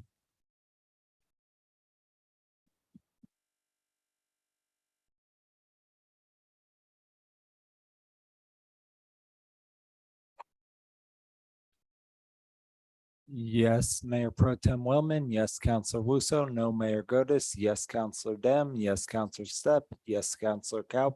No, Counselor Hershey. It passes 5-2. Okay, do we want to take the next issue of residency? So Let me action- take a redeeming stab at making another motion. Okay. Okay, great. And just kind of redeem myself. On action item 2, consideration of requiring employment criteria for homeowners or homeowner qualifications. I think we have a recommendation in the packet and then we will follow the staff recommendation. The only change that we will make is that rather than 1 year of employment within the community, we'll increase it to 2. Second. Been moved by, yes, go ahead. Point of clarification on this, this is also for the geographic area to be included in that, following staff recommendation. Thank you. I don't support this, but I would if we went to 3 years. Would you be amenable to this? Because I think it shows more of a commitment to the community. I think if you've had a job here in Glenwood Springs for 3 years, that gives me the. But if we don't want to do that, that's fine. Well, as a friendly amendment. Okay. 2 years is sufficient. And I think those who actually have lived here for like 2 years are the most vulnerable because housing costs have increased so significantly in the last 2 years. And so too have rentals. So really, they are the ones who the people who have lived here the least amount of time are the most vulnerable. They're the ones who need the most help. Marco? So maybe I'm not understanding this correctly, but aren't we excluding people that want to move here? Yes. I don't think that's right. Well, we're talking about employment, so not having to live in the community for 2 years and then be able to buy one of these, but they work for a Glenwood employer or an 81601 employer. So how are we going to recruit new teachers moving to this area? And The taking school advantage? district has 70 units right now. Right. Yeah, I don't know if that's, I think that's. Just too a point limited. of clarification. Sorry, Carl, to disagree with you. This doesn't happen very often. But that residency requirement is actually not tied to employment in the service area. It is living in the service area. Oh, sorry. And perhaps if you're going to discuss this, like we're doing with the geographic employment area, a priority system. Priority is given Okay. to 3 or 2, and then down. So Habitat has the flexibility in their applicant pool in case strange things happen and they don't get anyone that's been here for 3 years. We don't want that home to sit open. So maybe some flexibility. Just throw that out there. Would you consider a priority with 3 years? The first priority is somebody's lived here 3 No. years. I'm glad you keep trying, but Yeah. I'm still a no. Okay. But I will say that the priority will be given to people who've lived here for 2 years, followed by people for 1 year, and then the third, People moving here? scale is people moving here. New to the community or, less than 6 months. And as we are short of workforce, we're precluding that from happening by doing this? Well, consider it this another way. I is struggle. The people who have lived here for 2 years, they'll be vacating their properties. They may work for the school district and they will be leaving the employee housing there, and that'll offer up one of those units. These are it's a simple supply demand criteria that we need to Well, apply. Simple, not simple. I just think we're excluding a big part of what we're actually doing this for. So I'm Charlie, not sure I can support this. Charlie. Yeah, when I read the staff report, it says 1 year residency in the service area. It's not 81601 or what we talked about before. So we're talking about people who live anywhere from Parachute to Aspen for the 1 year, and maybe now 2 years. Is that what you intended, not living, or do you intended residency within Glenwood Springs? Residency within Glenwood Springs as priority. And With then employment. with employment in this 816. 81601, followed by those, let's see. I think the way we interpret it was, and maybe Hannah should confirm. First priority would be those working within city limits. So I think you need to think of these as 2 different things. Okay. You're approving the Exactly. Yeah. geographic priority, which is one level of priority, Mm. which is city boundary, then 81601. Okay. That one is employment. That's Geographic employment versus a residency, which is a qualification criteria that Habitat for Humanity looks at when they're accepting applicants and interviewing. Okay. So one is a geographic employment, and the other one is a living in the service area prior to applying for a certain amount of time. And Right, you so- need action items and direction on both.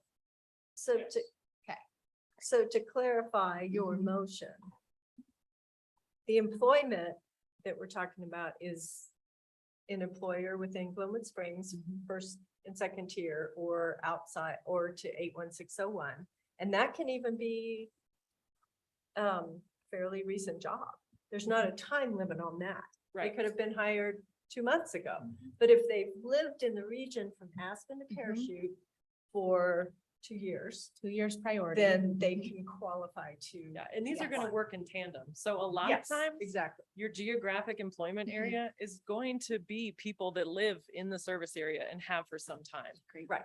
They're Thank you. given priority as opposed to what Marco is saying from someone who, a teacher that got hired from New Jersey and is actively looking for housing, that person would be prioritized less than someone who has lived here.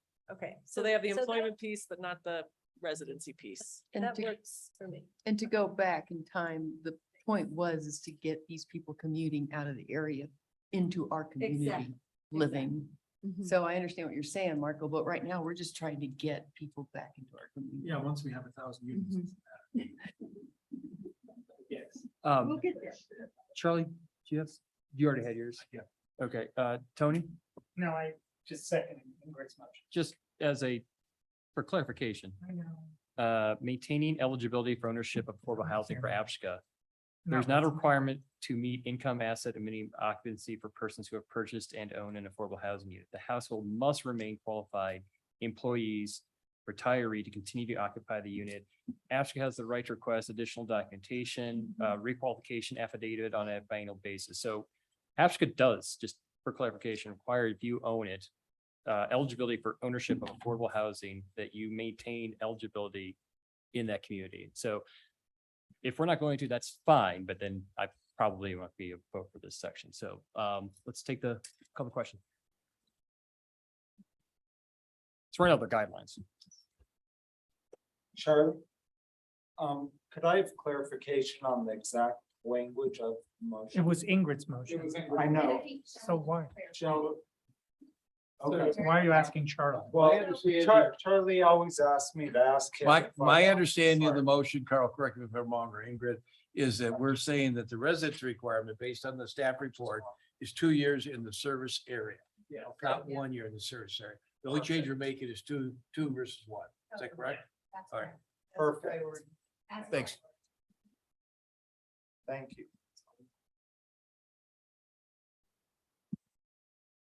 I haven't voted that.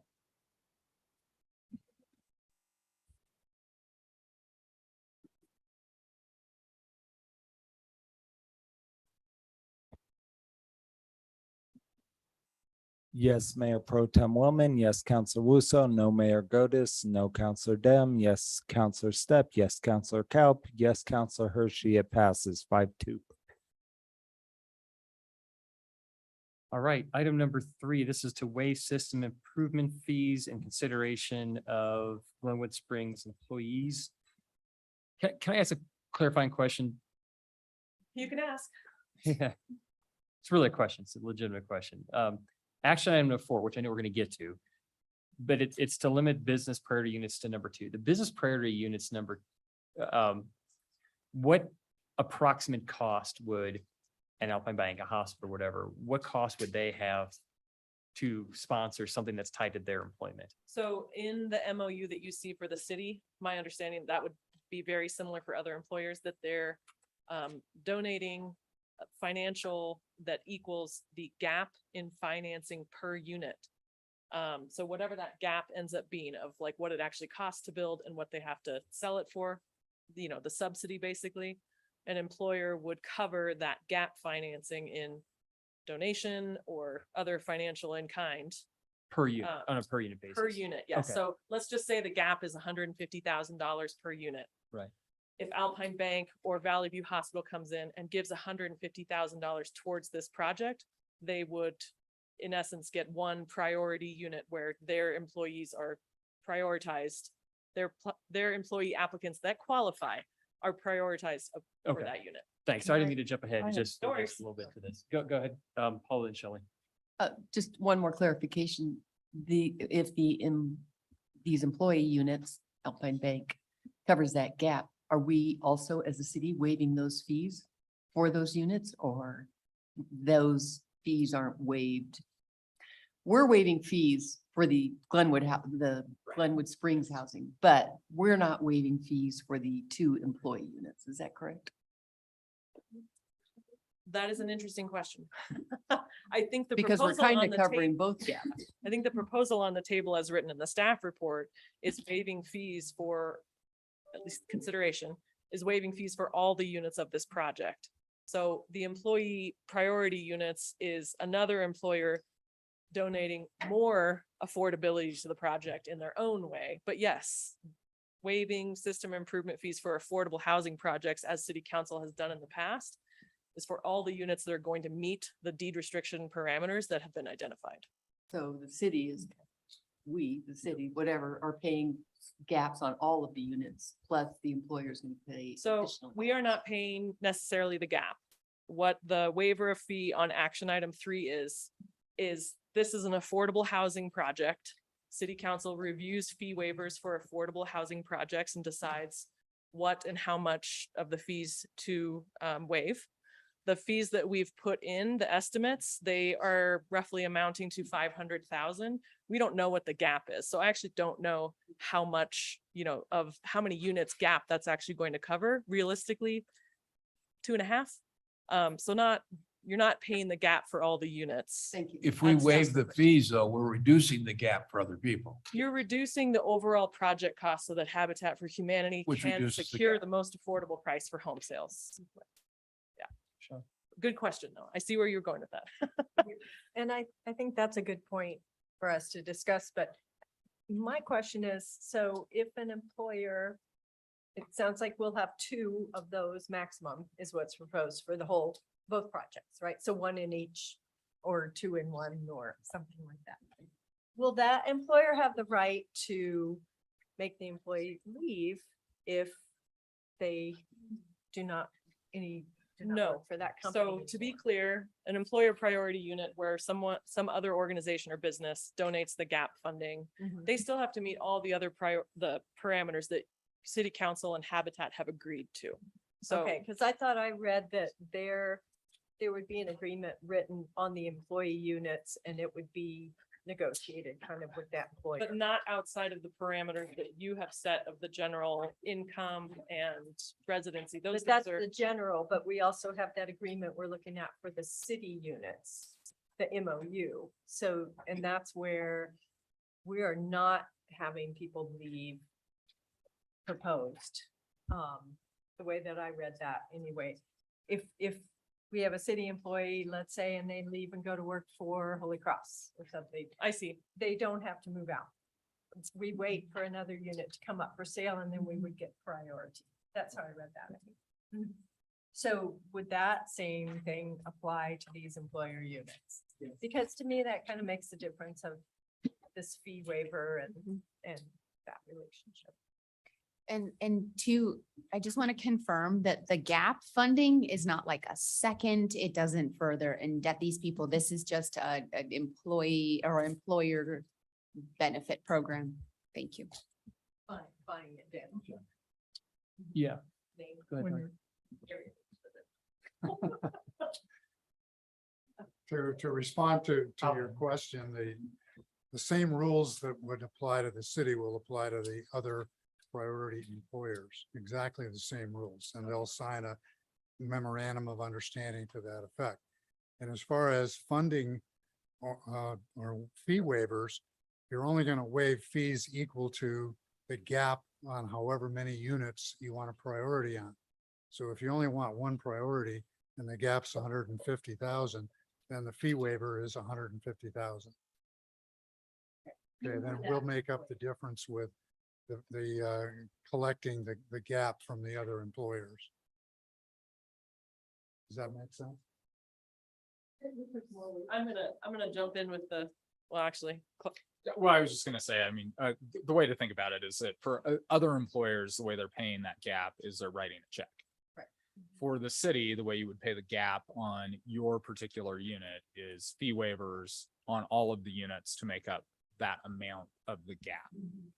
Just so that we're clear on how that works. okay. And so I would like to refer back to the staff report of what staff collectively decided with the recommendation.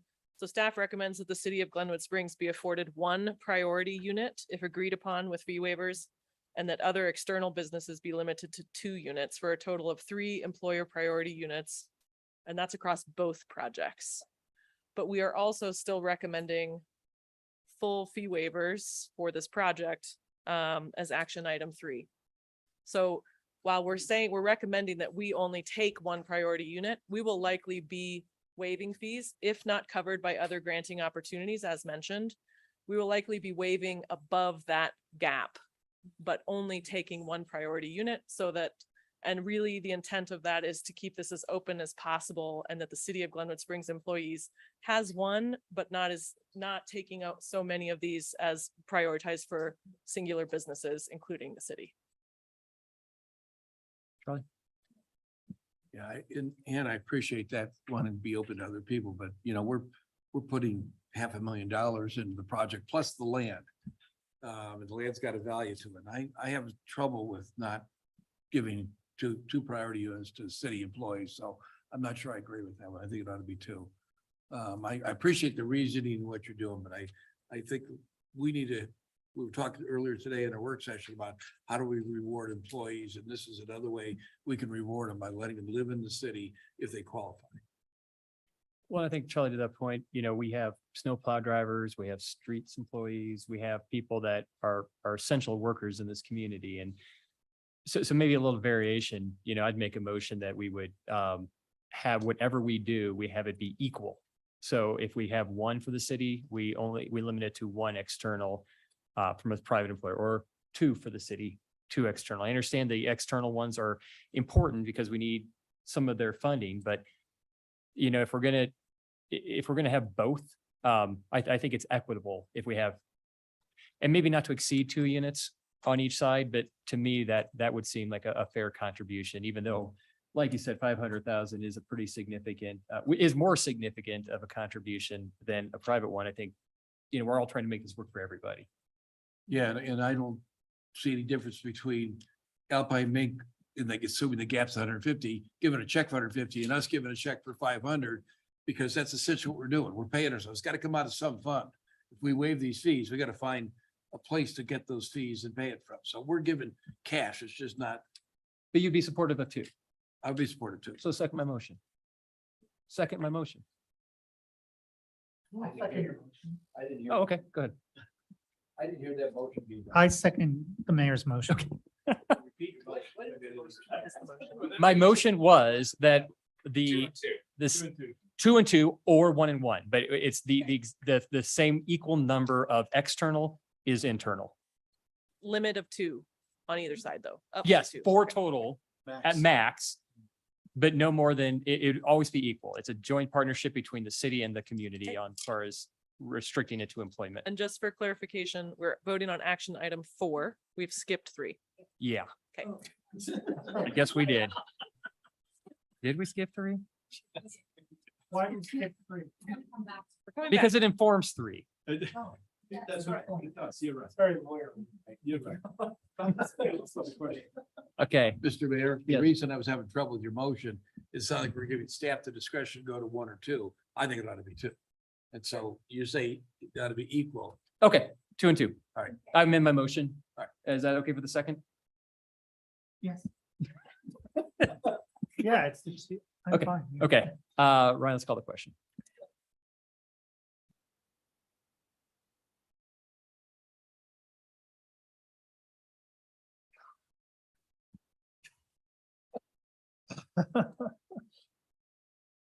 Hey, Clean sweep. Is that your new phrase? It's playoff time. Thank you. Not for the Rockies. Okay. Back to action item 3, which is fee waivers. Let's see here. So staff is recommending that council review waiving the system improvement and building permit fees as outlined with the action item 4 that you just voted on, the understanding that that comes with the privilege of having up to two priority units. And this is regardless of whether we receive grant funding to cover those costs. So if we do not receive grant funding, city council would be waiving the fees on this project application. And if we do receive grant funding, then that funding would backfill the amount that was waived. I'm getting a lot of blank stares, so I'll take Charlie. questions now. So, no, my question is maybe to Steve or Yvette. If we have to come up with $500,000, let's just use that for, where's the money gonna come from?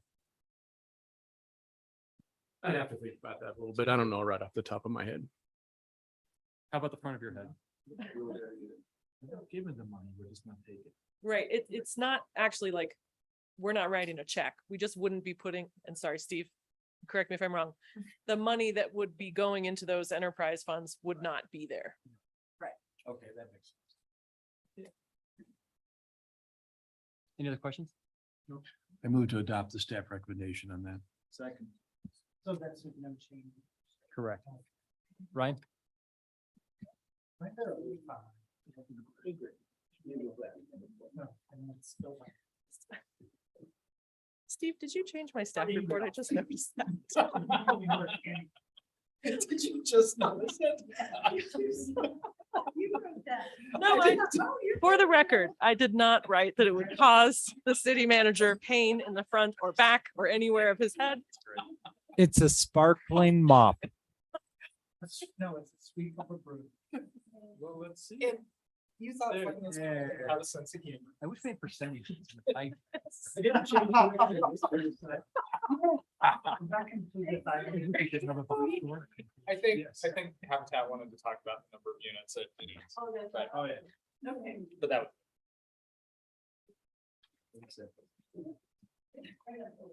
So- They wanna talk So about real the quick, numbers. just as a prior, or as a, just, do we have to vote to adopt everything or just, we're done? You're done. Okay. Yeah, that was why that's why we set it up the way we did. 'Cause Gotcha. We knew it was discrete questions we really needed answered, so we just set it up like a planning item where each action item. Gotcha. Okay. It's in, otherwise we would sit up here and talk. Well, no, I didn't know if we had, now that we've addressed these all, do you vote on the whole thing? as I a would like to package? reopen the discussion because Tony wants to stay here. and talk to us. You guys get where you're going. I waited. So thank you for your excellent work on those action items. Habitat for Humanity, Gail Schwartz would like to very briefly go over some of the carrying capacity that they've come to on the sites. Thank you, Hannah, for answering the I can question. change the slide. Clarify. Okay, I need to share. You're in charge. My front of head is hurting now, so. So thank you for just a little point of clarification. Because as you know, next Tuesday, we're having our first community meeting. So this is so helpful to have clarity on priorities, participation, etc. So we have done some preliminary work on both sites, looking at what the carrying capacity of the site would be. And so what we have been able to do is with using our unit sizes and the parking requirements, we would not be asking for any changes in the parking requirements that you normally have associated with your applications. And so basically this project on the 8th and Midland, we have been able to reasonably accommodate 8 homes on this property. And that will be a mix of units. So how do I go? So Gail, I think we're all looking at counting 6. Is there multi-level that we're It's not? multi-level. Okay, thank you.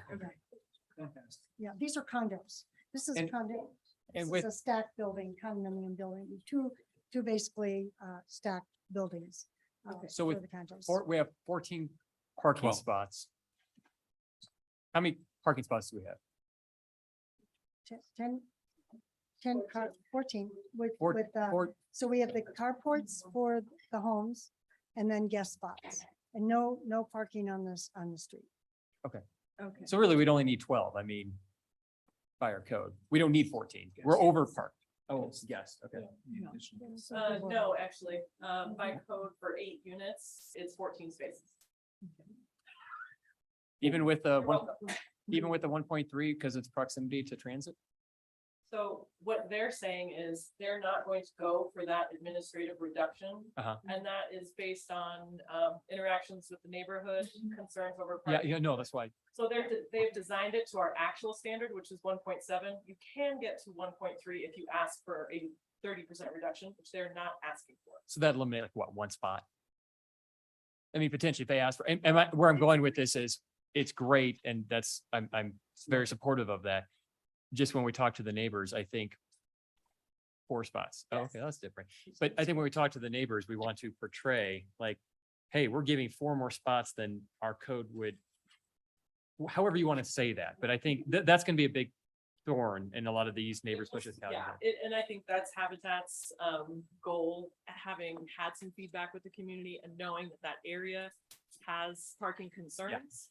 So they didn't want to go down the route of reducing what they could possibly, it would still have to be approved. And so they're going with the straight code requirement, the highest required number of spaces. And I'm just saying, yeah, when you have those community meetings, let them know that you could have been down to 10. And, Sure she will. I will also mention, we're going to do everything to make it a transit oriented community. This is, what an incredible location, you know, shared bikes, shared cars, yeah.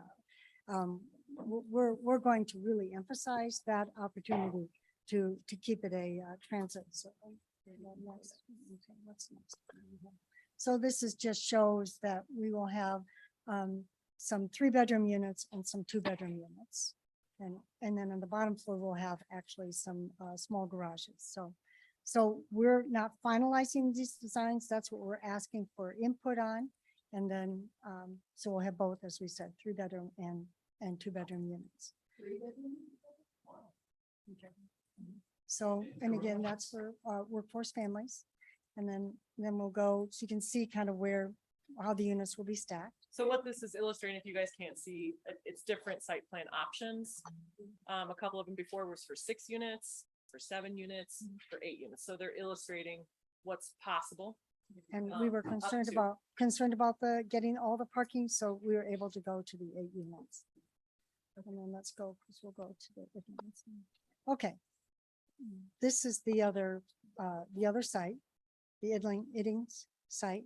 And we're looking at some challenges with respect to this site, because you've got some very steep slopes, drainage issues, and steep slopes unsuitable for development. So we're really looking at a maximum here of being 4 3-bedrooms and 6 2-bedroom flats. So it'll be some combination on that site. And I think we have a third scenario.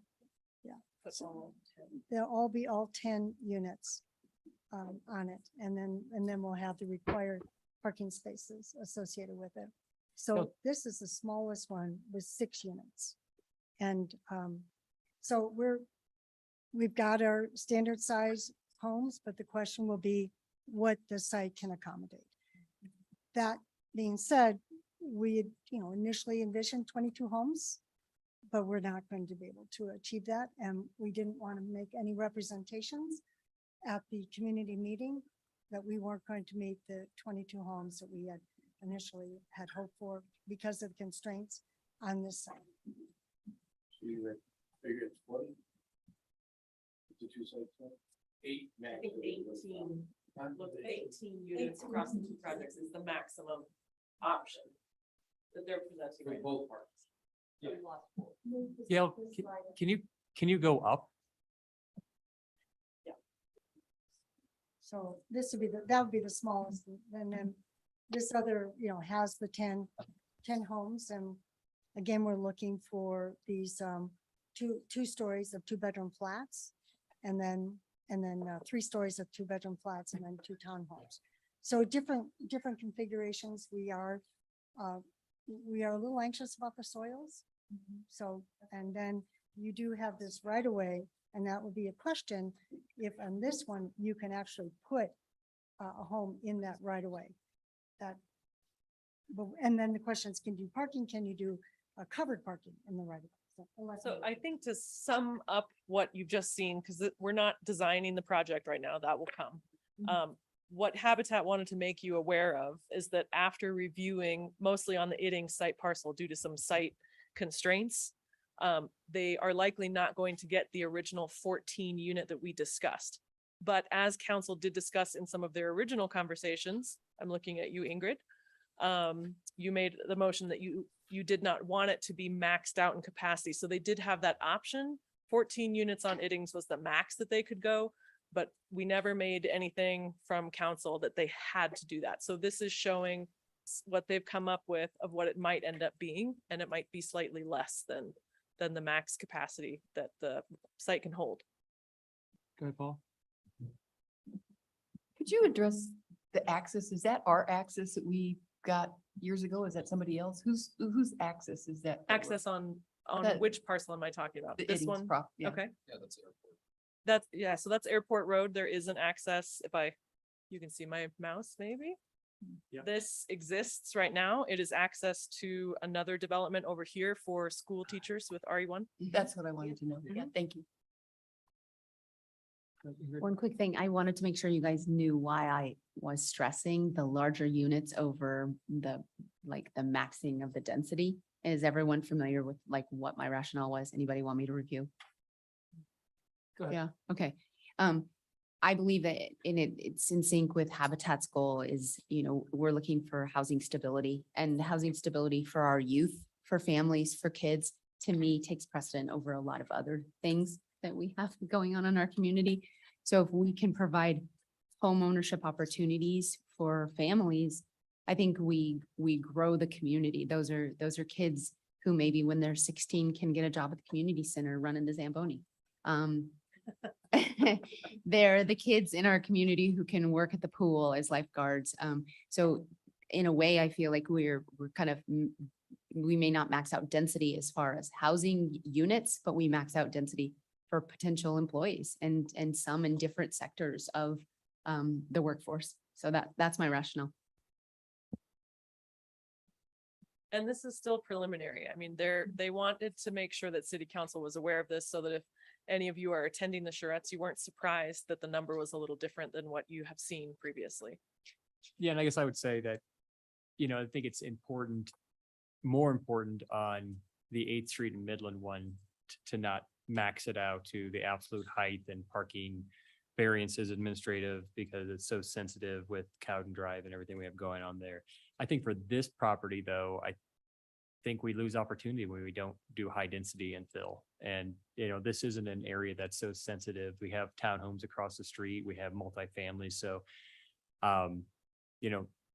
when we're designing in the designing process, like, I think it'd be great potentially to have an option of 10 or 12 to see what that looks like. And the option will remain the same. The option with the zoning, they can go up to 14. Okay. So really, this is what's going to come out with the reports that are obviously required for any project that comes in, geotechnical reports, looking at the soils, and really what they can feasibly build. Because as you are all aware, building into these types of areas can get very expensive fast if you have to do mitigation per our code for sensitive and slope areas. So trying to avoid that. So what's feasible for them is what's on the table. Well, and and without getting into the engineering, is it going to be more costly to have the scalability to have more units, or is making simpler, less dense going to save enough money? I mean, there's a kind of a push-pull there, right?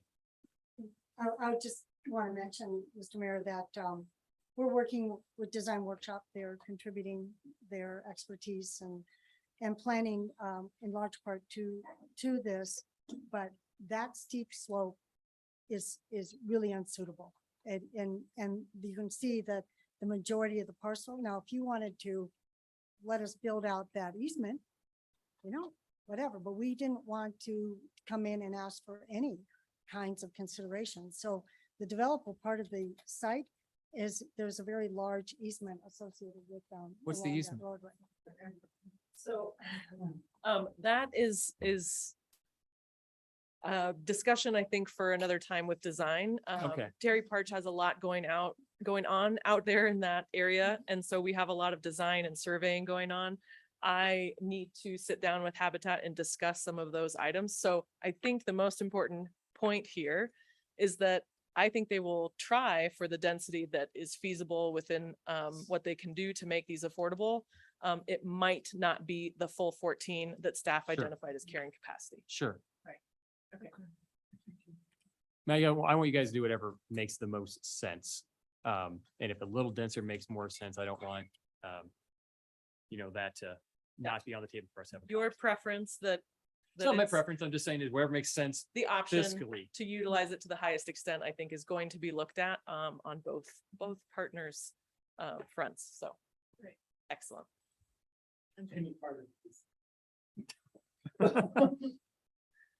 What is your schedule for the open house? Just curious. So I actually have those. October 11th, next Tuesday is the first open house. And then we have October 18th. That's open to the community. Yeah, by all means. And then October 21st as well. And so they're geared at slightly different demographics, but Habitat is very inclusive in these charrettes. I've attended one for the Wapiti Commons, which was very interesting. Some of you might have also attended that. So information is probably forthcoming from Habitat to get out to the community, and they're doing outreach on those. And as exciting as that sounds to you guys, you can't go. You can't go, sorry. Right. Because that's the beginning of the active application process. And turns out you guys are a review agency. Which is not fair. I know, like you guys are all like, yeah, this sounds great. You're alive. I would like it noted that Carl ruined the fun, not me.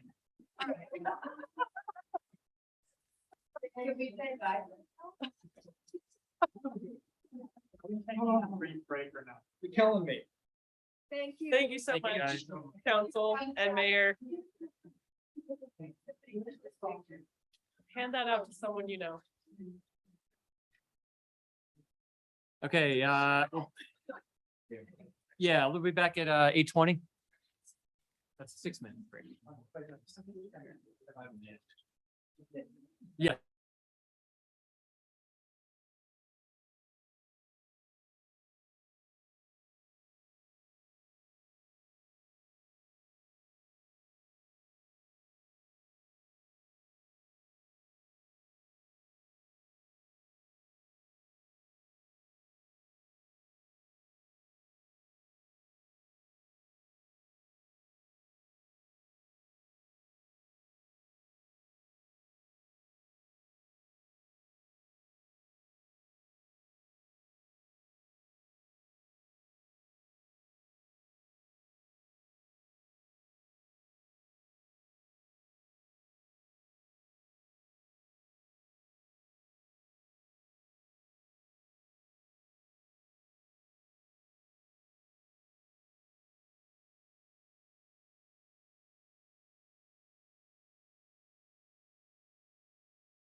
I make a motion to approve whatever Detox agreement. the detox agreement is. Item number 13, detox facility agreement. I make a You- motion to approve the detox agreement. Okay, been moved by Tony, seconded by Paula. Why? Why? You're against a detox center? Sounds good. Um, I can do whatever you guys would like. I will give you the less than 30-second, if I can, history. This iteration of us trying to get a detox program going in Garfield County started probably 18 months ago. In the last 9 months, it kind of got handed off to my office to continue to push forward on some of the agreements. This is probably the 20th or 25th revision to this agreement that we've gone through collectively in Garfield County with the various jurisdictions, the hospital, and actually very little comment from Mine Springs. So that's what's before you tonight. From my standpoint, it offers the best opportunity, and I'm not going to comment on the vendor because I know there's feelings about that and you all can discuss that. I can't control it.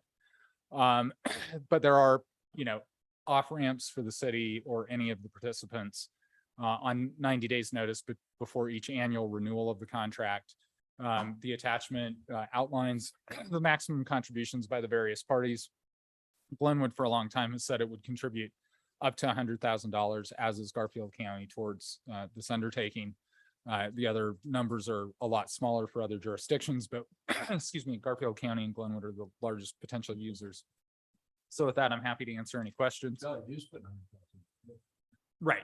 Yeah, Valley View. I just was thinking about it in terms of local governments. And I will say that it's been vetted through all the attorneys and through all the staffs at the various jurisdictions. It is on, I know Parachute has approved it. It is on everybody's agenda for their first meeting in October.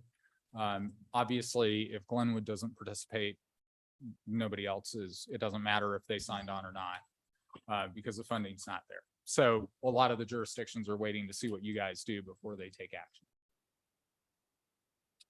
Charlie? Just my only comment is I think it's a good start. I think I've had conversations with Carl about, maybe getting a different board to run the organization and some other things. But I think it's a good start. I'd like to get it going. Yeah, and I would say that construction is underway on the facility itself. It's at the old Honda motorcycle dealership. I will tell you that, for me personally, 20 years ago, we were trying to get a detox program restarted in Garfield County. And while I, like many of you, have some trepidation about sort of the press and some of the things that have happened at Mine Springs, I think for now, it is the best option that we have. And there are off ramps that we can use if we need to.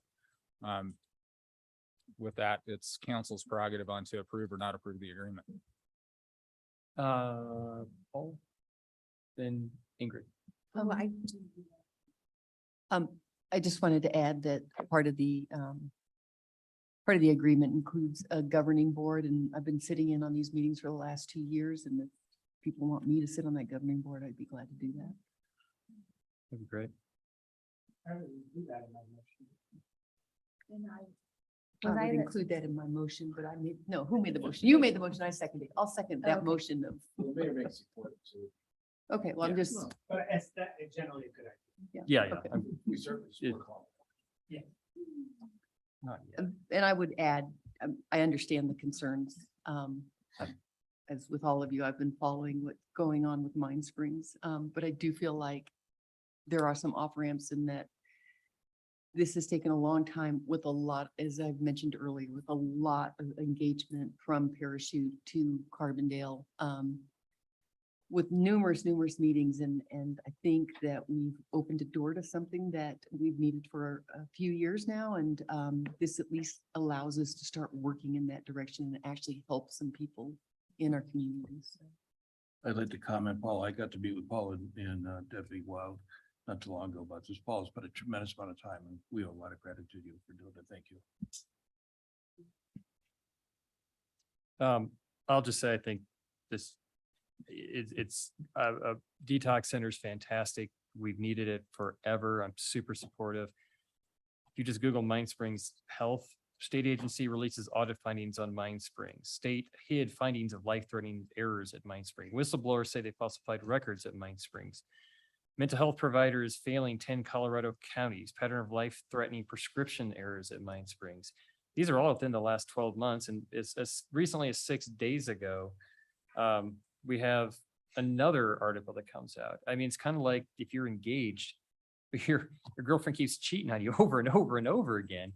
You know, do you go through with the marriage? And please don't take this as anything other than I'm super supportive of a detox. I just cannot get in bed with an organization that every couple months has another violation, has another issue. They keep saying, oh, we're going to apply for this certification. We're going to do this. Oh, we have an audit, but they never give us a timeline for when they're going to do it, for when it starts to come up. I mean, I would feel so much better if we could be 6 months out from having the latest letter of noncompliance from CDPHE or the Department of Health Administrations. They keep getting cease and desist letters. And I think the thing that's most concerning is when their spokeswoman declines to answer questions and blames it on these employees or this division or the old, like at some point, you know, Sharon Ruggiero hasn't been there for what, 9 months? Like at some point, it's not about Sharon Ruggiero and what she did. It's about the board that allowed that to happen. It's about the board and the leadership that has this stuff keep coming out. It's their failure to take accountability and say, yeah, we have serious struggles and here's what we're doing. Instead, just even as soon as 6 days ago, oh, it's some rogue employees that are bad. So I don't think this is over. I think we're going to have these articles continue to come out.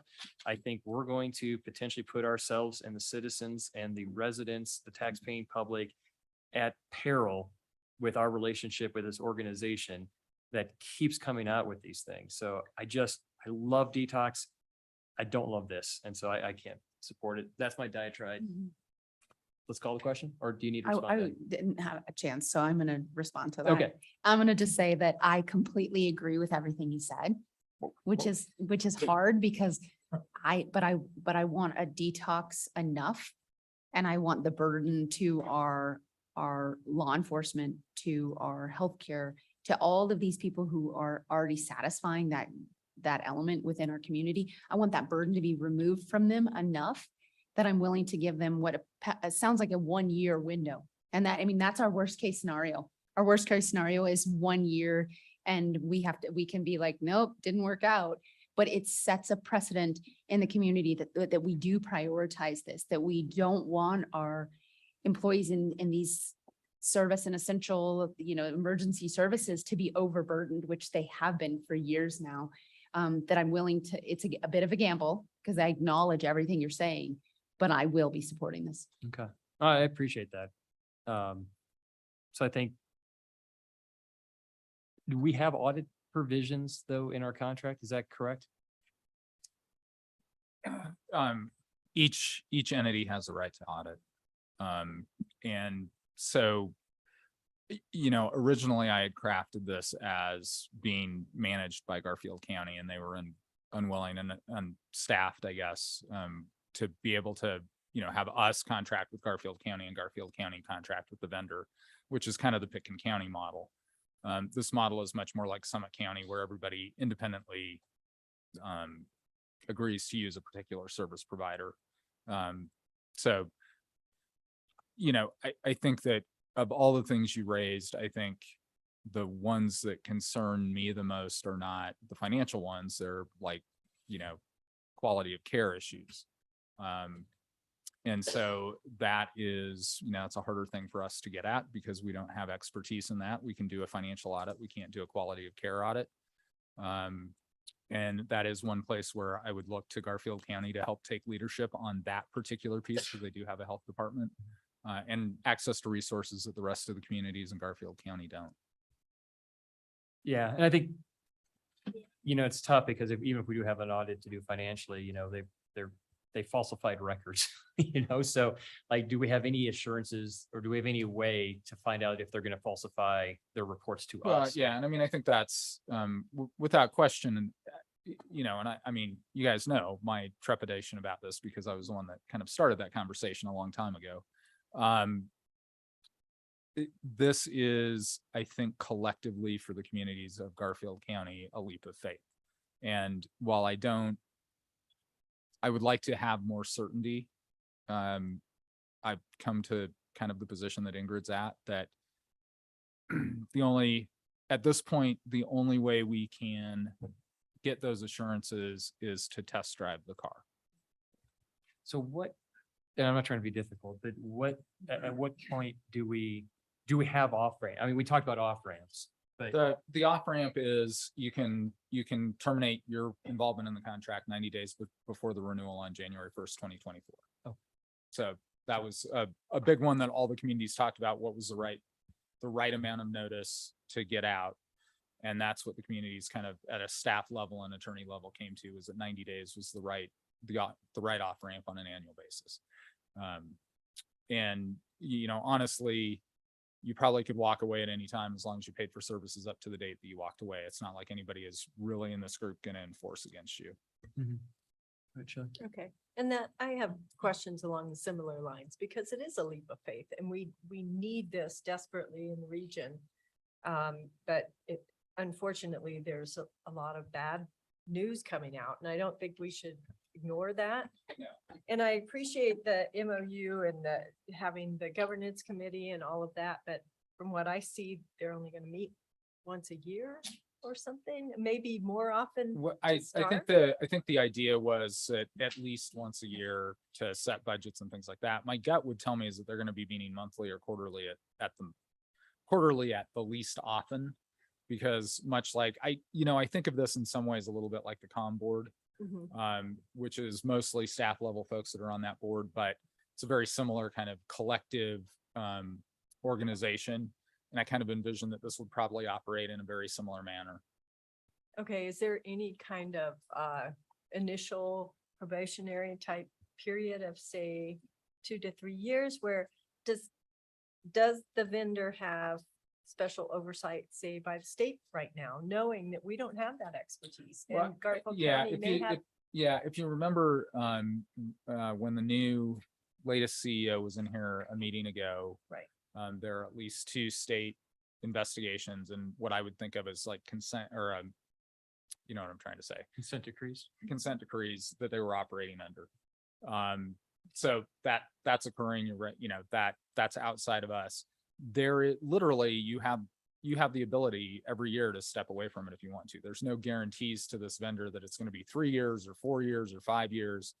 It is your decision on annual appropriations and budgeting every year, whether you continue to participate or not.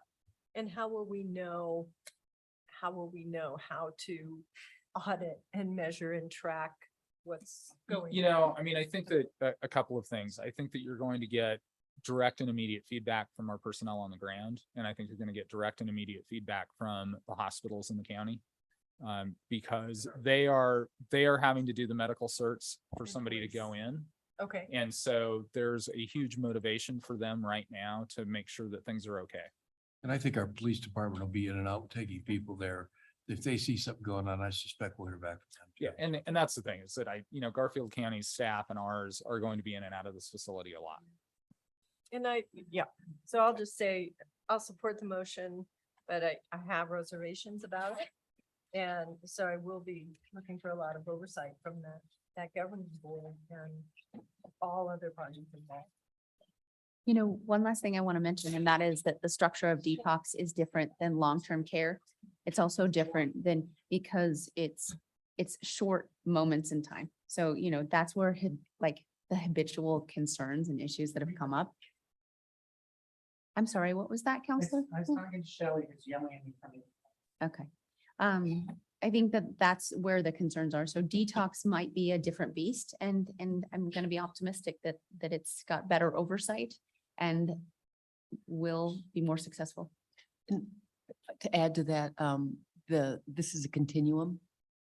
So they go through detox, and then there are other groups that are help facilitating the peer recovery afterwards. So the Hope Springs, yeah, thank you. Hope Center and others are involved in this. It's not just Mind Springs. It is a community collaborative effort of helping people on the path to healing. I mean, I hope I hope I'm deadly wrong. I hope, I really, I mean, and I mean that, and I really hope for success with this. And I think Right. detox is really, really important. So please don't take any of my comments as like, I hope to God I look stupid by saying all these things. I think what you're saying has to be expressed. And I think that concern has to be expressed is we're watching. You know, it's not just, here's some money, it's we're watching to see what happens. Ryan, let's call the question.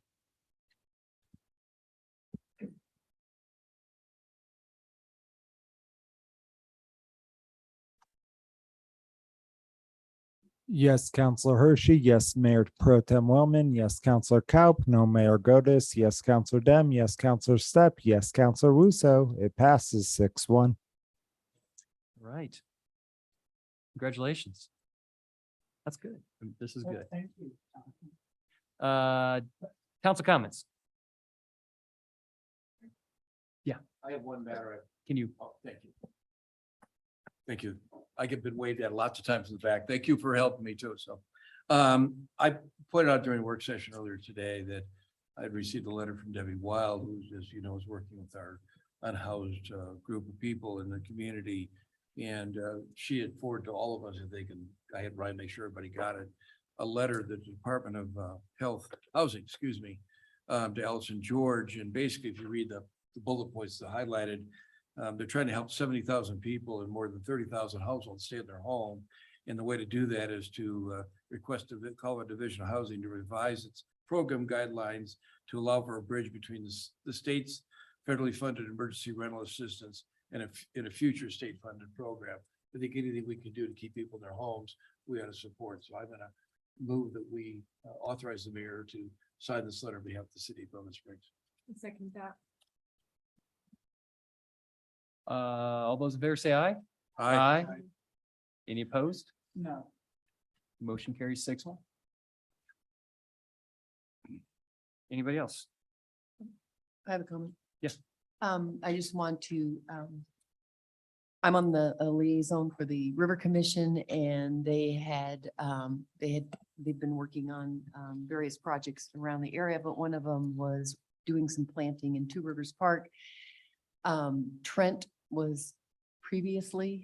Hyatt was previously our city staff that worked with the River Commission, and he moved on to a different position. And I just want to applaud Hannah and Heather and Dan Roper and Jen and all of those that kind of came together and were able to get the plants we needed at the last minute for the planting on Sunday morning. We're out there helping us doing the planting, and I think community development is going to finish the planting. So the staff, once again, they're absolutely amazing, and the way they jump in and try to figure these things out. So I just want to. Anybody else? I just have a couple of things to add, I think, to our work session schedule, and I'd like these items to be addressed, I guess, at least by the end of the year. We've been talking about re-examining our inclusionary housing percentage increase for pretty much since we went to 10% a year and change ago. I think the other thing that just seems to kind of be out there lingering is the downtown retail overlay. I kind of feel like we were at the 1 yard line at a meeting a couple months ago, and there was a couple like small things that were going to come back to us, and I haven't seen them come back. So, and then Marco mentioned, having that second ADU per property. I think these are, especially increasing the percentage. I know the right way. I keep hearing, oh, we got to pick it all through P&Z and do this whole process, but in the next year, while we're waiting for that to happen, for them to find time and for staff to have time, we could have had the conversation. It could have been a brief conversation. We could have just taken action to increase it. And then at the same time, in a parallel manner, put it through P&Z so that if they come back with a different recommendation, we can make that adjustment. But I worry that there's going to be another A&B Bank. There's going to be another large development, and we will keep looking back going, why didn't we just do something when we could? And so I'm just suggesting that we just do something. We make the change, and then, yes, Jen. Good evening, Mayor, members of council. I just wanted to let you know that we are under contract with EPS to do some work that's grant funded. And it requires us to both consider and put forward things for adoption. And some of those are related to some of the items that you've just mentioned. And so what we're trying to do is we recognize that there's the political will to make some of these changes, but we would like them to count for our grant because we're required to make changes as part of our grant. So it's a 4-month process. We certainly can work on speeding that up, but that is part of the reason why we haven't moved forward with that, because we have this grant and we know that we would like to move the needle. And there are some of those that are qualifying strategies that we know that we need to, and certainly we can have others. It will also have EPS, one of the companies that was part of the work that did the regional housing study. And we recognize that it will be informed by some information related to the economy. So I just wanted you to have that information as a rationale for why we haven't moved the needle. I know that Commissioner Dem has been chomping at the bit for sure. And to me, it just seems simple, like, oh, that 10 to 15, 15 to 20, whatever, we just figured out, we talked about it. I'm sure it's more than that, but what month are we in? So we said it's a 4-month process. Are we in month 0? Are we in month 2? Where are we at in that process? We just got under contract. We have had a kickoff meeting. I think there's another meeting. I think it must be the middle of next week to kind of get moving on those pieces. So certainly it's something that we don't have to wait, but we recognize that it is that some of those strategies are qualifying for the grant. So how much is the grant? How much do we lose if we just change this? And if we do change this at the next meeting, hypothetically, I'm not suggesting that We wouldn't necessarily lose the grant necessarily. I think we would probably need to refocus EPS a little bit for some of the things that we've asked them to do. I would say that we would continue with the grant and then probably make additional changes related to the development standards.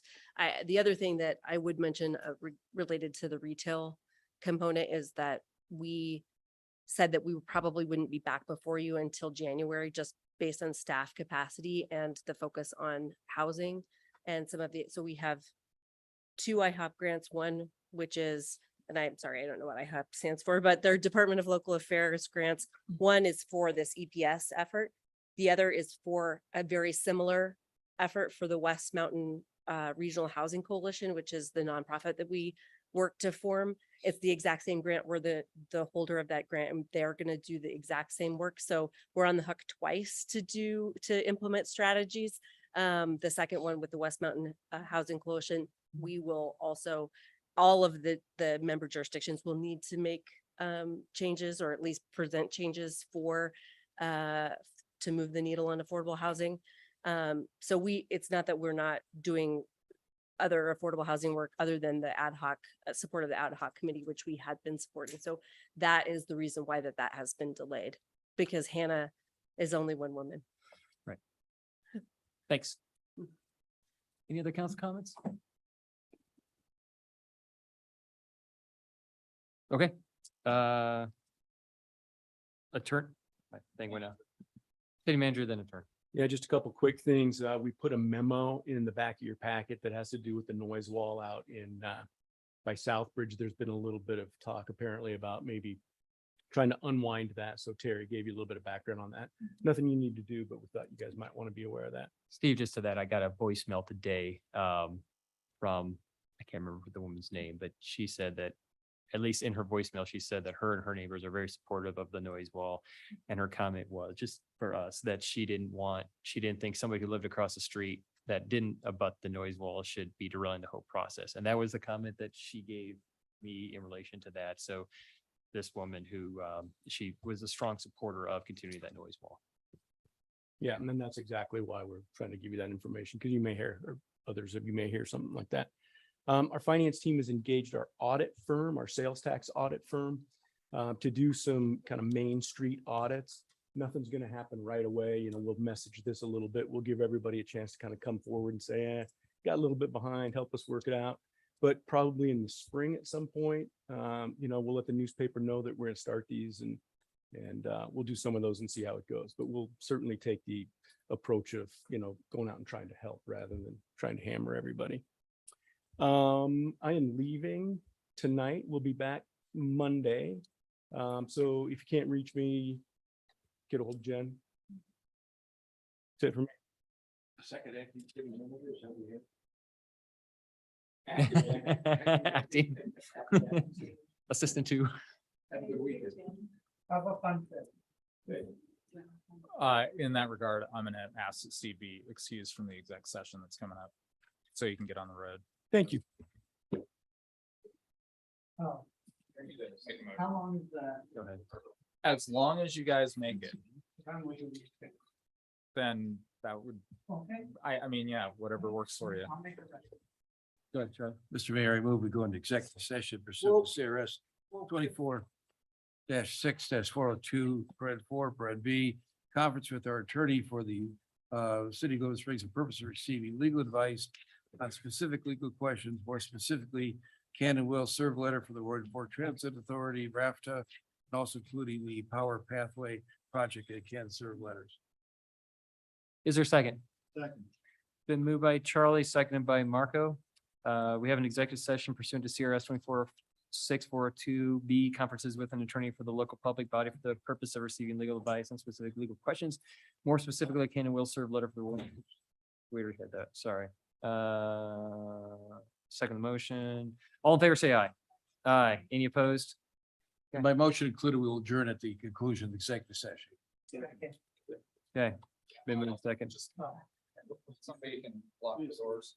I locked the doors. It's October 6, 2022, and the time is 8:47 PM for the record. And presiding officer, Mayor Jonathan Godes. Need to let me clear and turn everything off. I can't even read this. Yeah, you can read that. Okay. We just need to- As required by the open meetings laws, executive sessions being electronically recorded. Also present in this executive sessions are the following persons: Mayor Pro Tem Charlie Wilman, Councilor